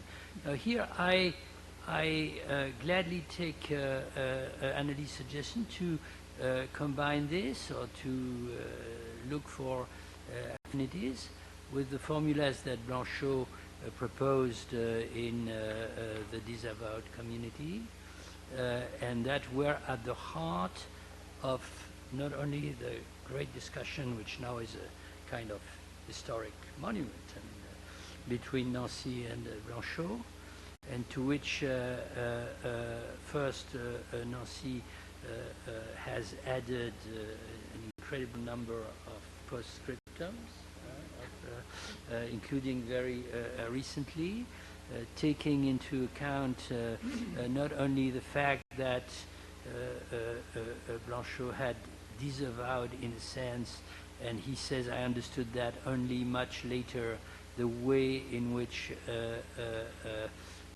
Nancy himself had first interpreted him, but also the fact that behind the difficulty of, I would say, putting a reference or signified under this typically antinomic formula, which is of the general form that we know Blanchot favored and that Derrida has abundantly commented, X without X, or which X that is not X, something that comes from the tradition of negative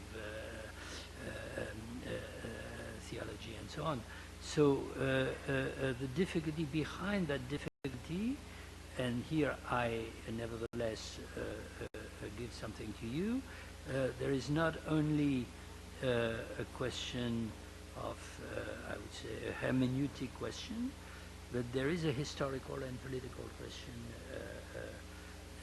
actually, whose most disturbing form would be, and this has been commented, but you always need to return to that, what is there that Blanchot's fascist commitment before the war and his radical leftist commitment in 68 and after 68, and separated by a number of events, the resistance, you're absolutely right, because he had been a fascist before the war, but he was no collaborator during the war. This is, of course, very important, and he's not the only one. And also was very intermittent, was very intermittently involved in politics in the usual sense. So, but behind that any problem of interpreting this formula, and I think Nancy is right to say that, there's the question of what these two forms of commitment or engagement have in common. That they might have something in common does not mean that they are identical or equivalent. But of course, it inevitably points to a certain tragic dimension, I would say, of radical uncertainty. I don't know if these are Blanchot's words, that needs to be confronted if you want to talk politics. Not just in the way in which the Communist Party would do it, or others on the other side. Namely, you have to be for this or for that, and depending on where you are, it's good or bad from the etc. And this element, of course, I'm sorry to bring back my Sade, but my text on Sade is frequently alluded to in Blanchot himself with those names: insurrection, terror, a term that has been used on both sides,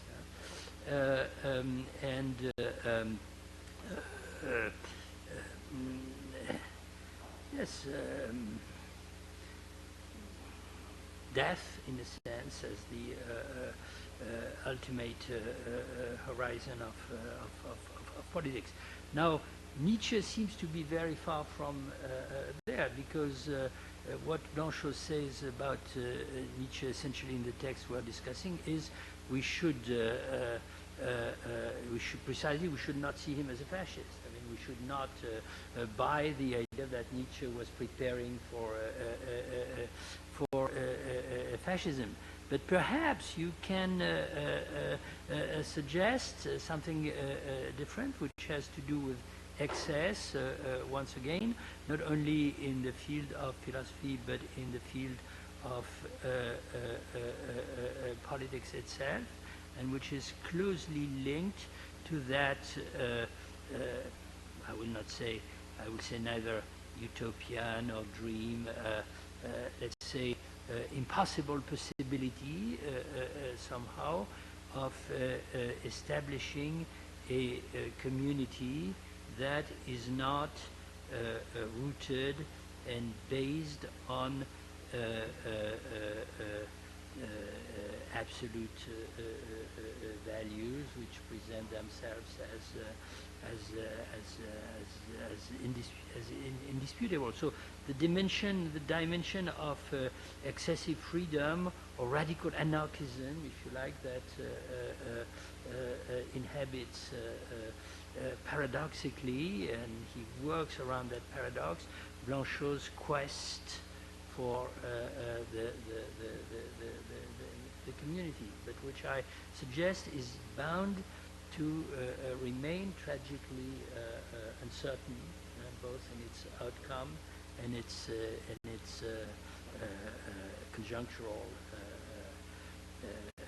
implementation. So maybe I'm completely wrong. I mean, there's a kind of Pascalian Paris that is haunting what I'm saying now.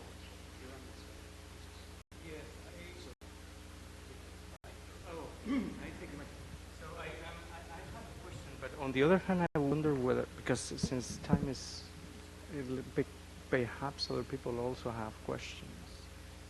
Yeah.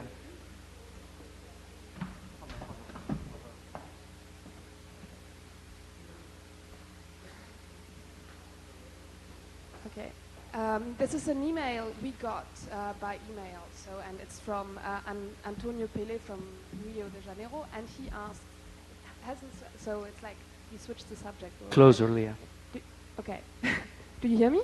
So now, yeah. Okay, so it's a question actually for Annelies Schulte Nordholt, and it's what he wants me to ask is, I quote him, would it be possible to draw some similarities and differences between the work of Blanchot in relation with writing and the work of John Cage in relation with music? From different perspectives, both of them seem to share some interests in the deconstruction of the subject, in the role of silence in their art, and also in the presence of death and infragility of the human experience or existence. And I was asking him to specify a bit about John Cage, and this is what he wrote me. As far as he knows, John Cage was introducing and playing with the idea of silence in his work, such as in his play 4 minutes 33, in order to let the impermanence and the spontaneity manifest in his art. And about the deconstruction of the subject, it was for Cage from Zen perspective. The individual is constantly under the changes of life, etc. Individual have no stable identity. Maybe a connection here, very tiny, with the eternal return, as Annelies interprets it at the end of her talk.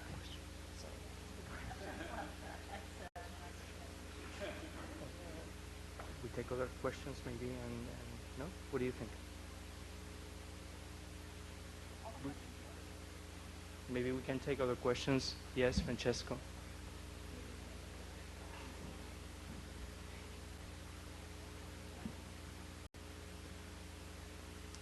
I have a question on suspension and interruption. Not to put the finger again in the wound.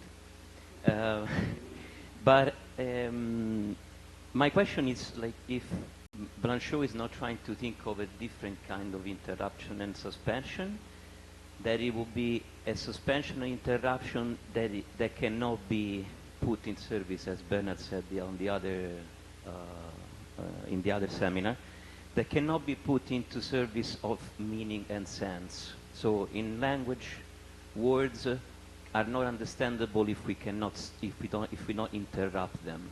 Same as writing, same as actually music. If music has no silence in between, we cannot actually understand it. So, like, it has no meaning, it has no sense. My question would be, and I want to just give 3 examples of this suspension interruption that I would say that can be put into the service of the whole or totality of das Ganze. And one is the epoche, so like the epoche, the suspension both of being in Heidegger and of subjectivity in Husserl, and thus like which is the transcendental condition for the pure I. So suspension is the transcendental condition of a pure I, and I find it problematic, and I think that Blanchot is trying to think of a different thing. The second one, I talked about it already, the silence in words and music, and that's like, you know, a silence that is not in the in-between words and notes. And also the suspension as figure of autonomy, so as a political subject, that means like, you know, like the sovereign subject or the autonomous subject is not the one that can do everything, but is the one that can suspend his action. So in a way, they can refrain themselves from acting. I think of an autonomous subject and thus a responsible subject, and you know, the archetype of God that suspends itself to give like the way to the world.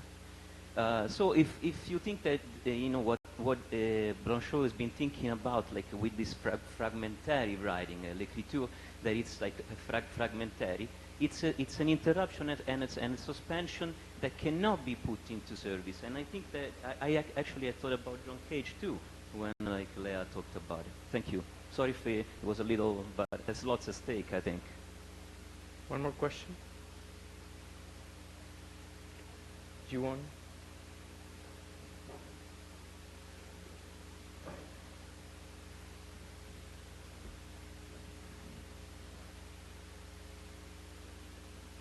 I have a question. G1. It's T1. I have a question whether there is a real distinction between speech and writing in Blanchot's philosophy, because I feel like he refers to Dos Vox Zarathustra mainly, where speech is essentially the writing. And also, if we think that in the literary space that there is absence of time, can there be plural speech when there is absence of time? I see that the speech for Blanchot does not mean communication. I see that autrui is the unknown, the unknowable. There's no communication, thus no community. But the speech has to originate simultaneously from someone, self, who cannot be like Asafal, as in Bataille, whereas the text may be perhaps separated from the writer in time and have its own life. So I guess it's somewhat related to the question about John Cage's music, but I was wondering about that. Thank you. Thank you very much. You should have final remarks. Yeah, but the questions were not asked for nothing, I think. Of course. I maybe start with your, Jivan, your last question with speech and writing. Blanchot's oeuvre is of course huge, and it goes over 60 years of time, and he was all the time working on his terms. Of course, he's not a philosopher who has one term, and that's the outside, all the words that went over the table tonight. They were all kind of moments in his thought. And I think at the Entretien Infini, before the Entretien Infini, it will all the time be écriture, écriture, écriture, littérature. Yeah? And then you think really of writing as well. But in infinite conversation, the thing that happens is that there will be this reflection about la parole. Then you get this word parole, and then this practice that you see in the book of dialogue. He won't never calls it dialogue, but it's just to explain, because suddenly you have two interlocutors speaking together and repeating each other but this repeating is of course a shifting, as we just saw. So you have then you get but I don't know if that's what you meant by speech, or did you mean oral speech writing? That question also? Yes. Well, there is quite a lot of essays in L'Entretien Infini where there is this very intricate relation between writing. But I don't think we should take it too literally, because then we get into problems when you think, well, writing is only written language and parole can only be oral. I think that's not what he wants to do. I think we should take it more on a metaphorical level. As to your other question, um, in the absence of time, how can there be plural speech, how can there be communication? I think on the contrary, in the infinite conversation, because Levinas is also one of his main partners in here, that his whole effort is to think communication, a way of communication, community communication, which holds, how do you call it, where this absence of time, this interval is still is not surpassed, let's say. So in the middle of communication, he's looking for a kind of communication or speech or parole, whatever you call it, where this silence and absence of time is in the middle of it. And that's why it's a parole d'interruption. I think that's more or less how I see it. So to my view, it doesn't contradict each other. Now maybe the second question. No, I'll just say a word about Cage maybe, because that I thought it was a very nice, just to start, intervention. I think the person who asked the question, or what was his name? Antonio, I see. That very nice parallelism with John Cage, because this whole serial music. I think if Blanchot, it seems in Blanchot there's never hardly any music nowhere. He thinks about literature and a little bit about art, but hardly ever about music. But if there was music in Blanchot, maybe it would be Cage. I mean, yes, the serial music, the repetition, where in the repetition there is, of course, this deferring and producing of something else, and then this endlessness and incessant, and the whiteness and silence in the middle of music. I think many elements concur. I think that that's a fruitful parallelism that I don't know if, to my knowledge, no one has worked it out for the moment, but that could very well be done. Would you like to interfere on Cage? No, on Cage. Well, the one thing that comes to my mind, because you said that Blanchot's terminology has been, of course, changing and evolving, and the fact is that a whole section of the book L'Entretien Infini, which really is our material today, our book today, has the title La Parole Plurielle. And of course, if you didn't look into the section, you might put a kind of nice ecumenical and communitarian content in that. Let's be pluralists. Let's kind of liberal view, and that's a great issue. I mean, leave Arendt aside; she's something else again. But the question of how to deal with plurality and where to put it, I would say, on the giving end or the receiving end, is an important question. So I take the title to mean something like not a speech that is multiple, but a plurality, an irreducible plurality that erupts or into speech itself. And at this point, of course, we are confronting, especially today after so many years where this has been endlessly and tirelessly repeated and imitated above all in a kind of style of French theory and continental philosophy, the easy tricks of using antinomies and bringing in unities of opposites and negative formula should be avoided as much as possible. Nevertheless, and that's where I wanted to get, in this section there is a chapter with the title Parler n'est pas voir. To speech is not to see. But of course, when you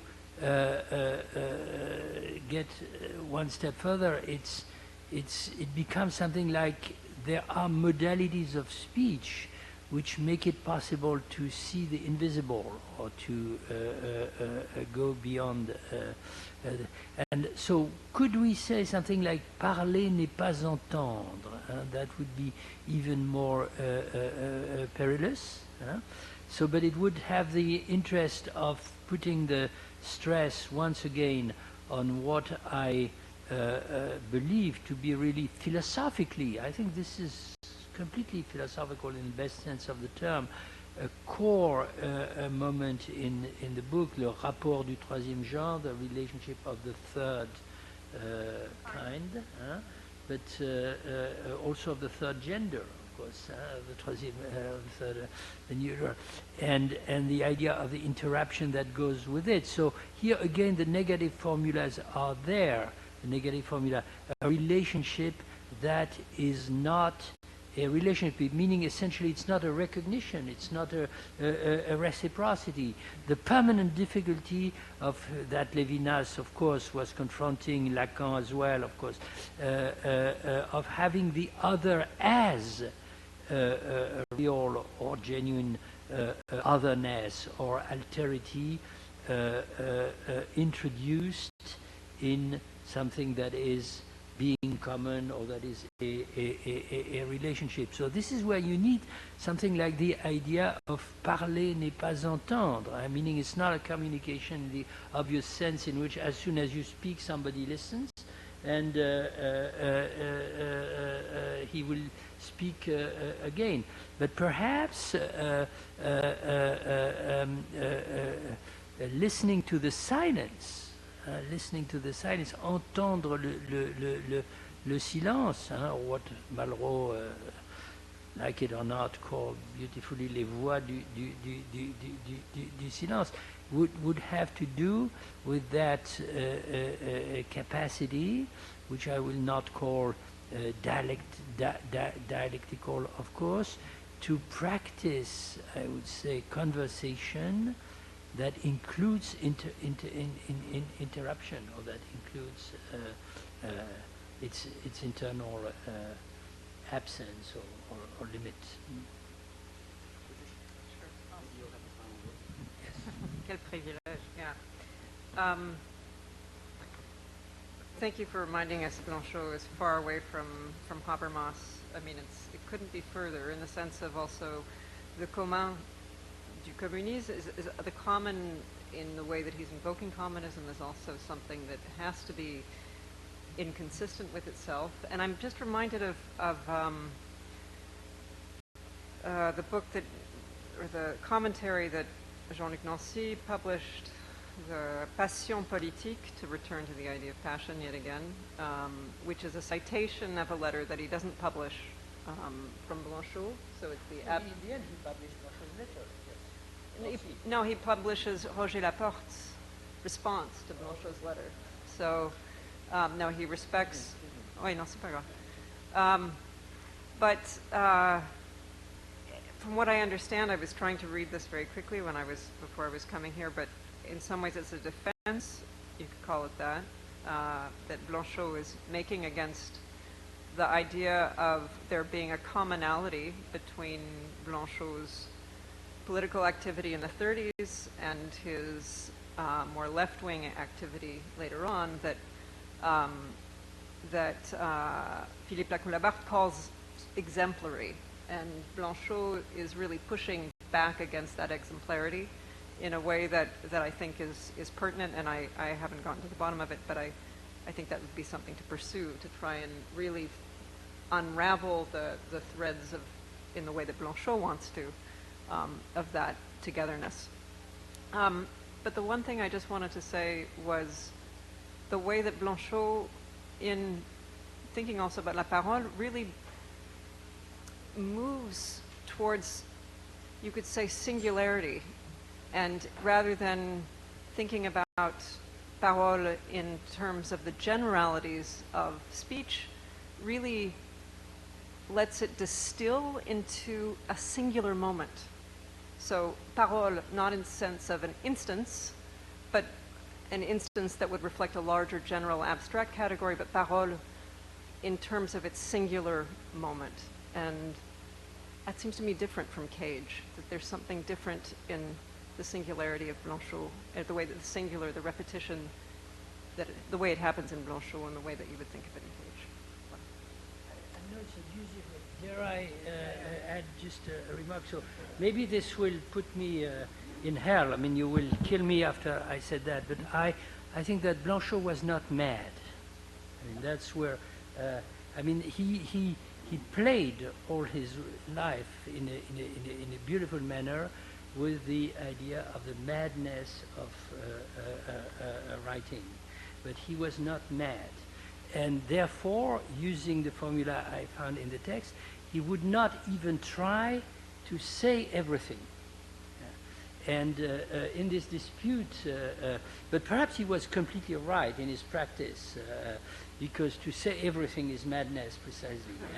And on these political issues, there is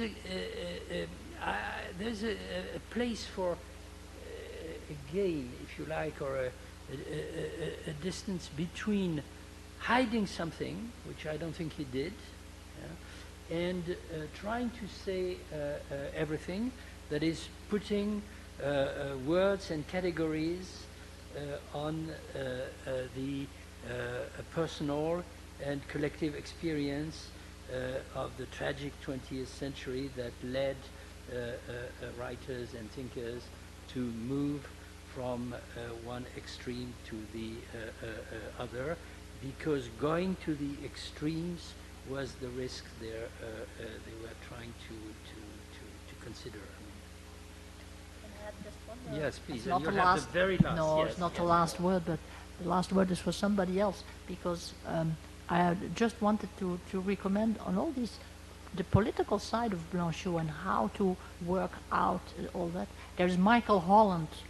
I don't know if you know Mike Holland, who is an Oxford professor, and he just published his last book. It's called Avant Dire, that came out last year, and I just said, and well, he is the one who I think he has the best last word on it all. That's all that I have. Michael Holland. He's called Avant Dire, and he published a lot in English, by the way, because he's an Englishman.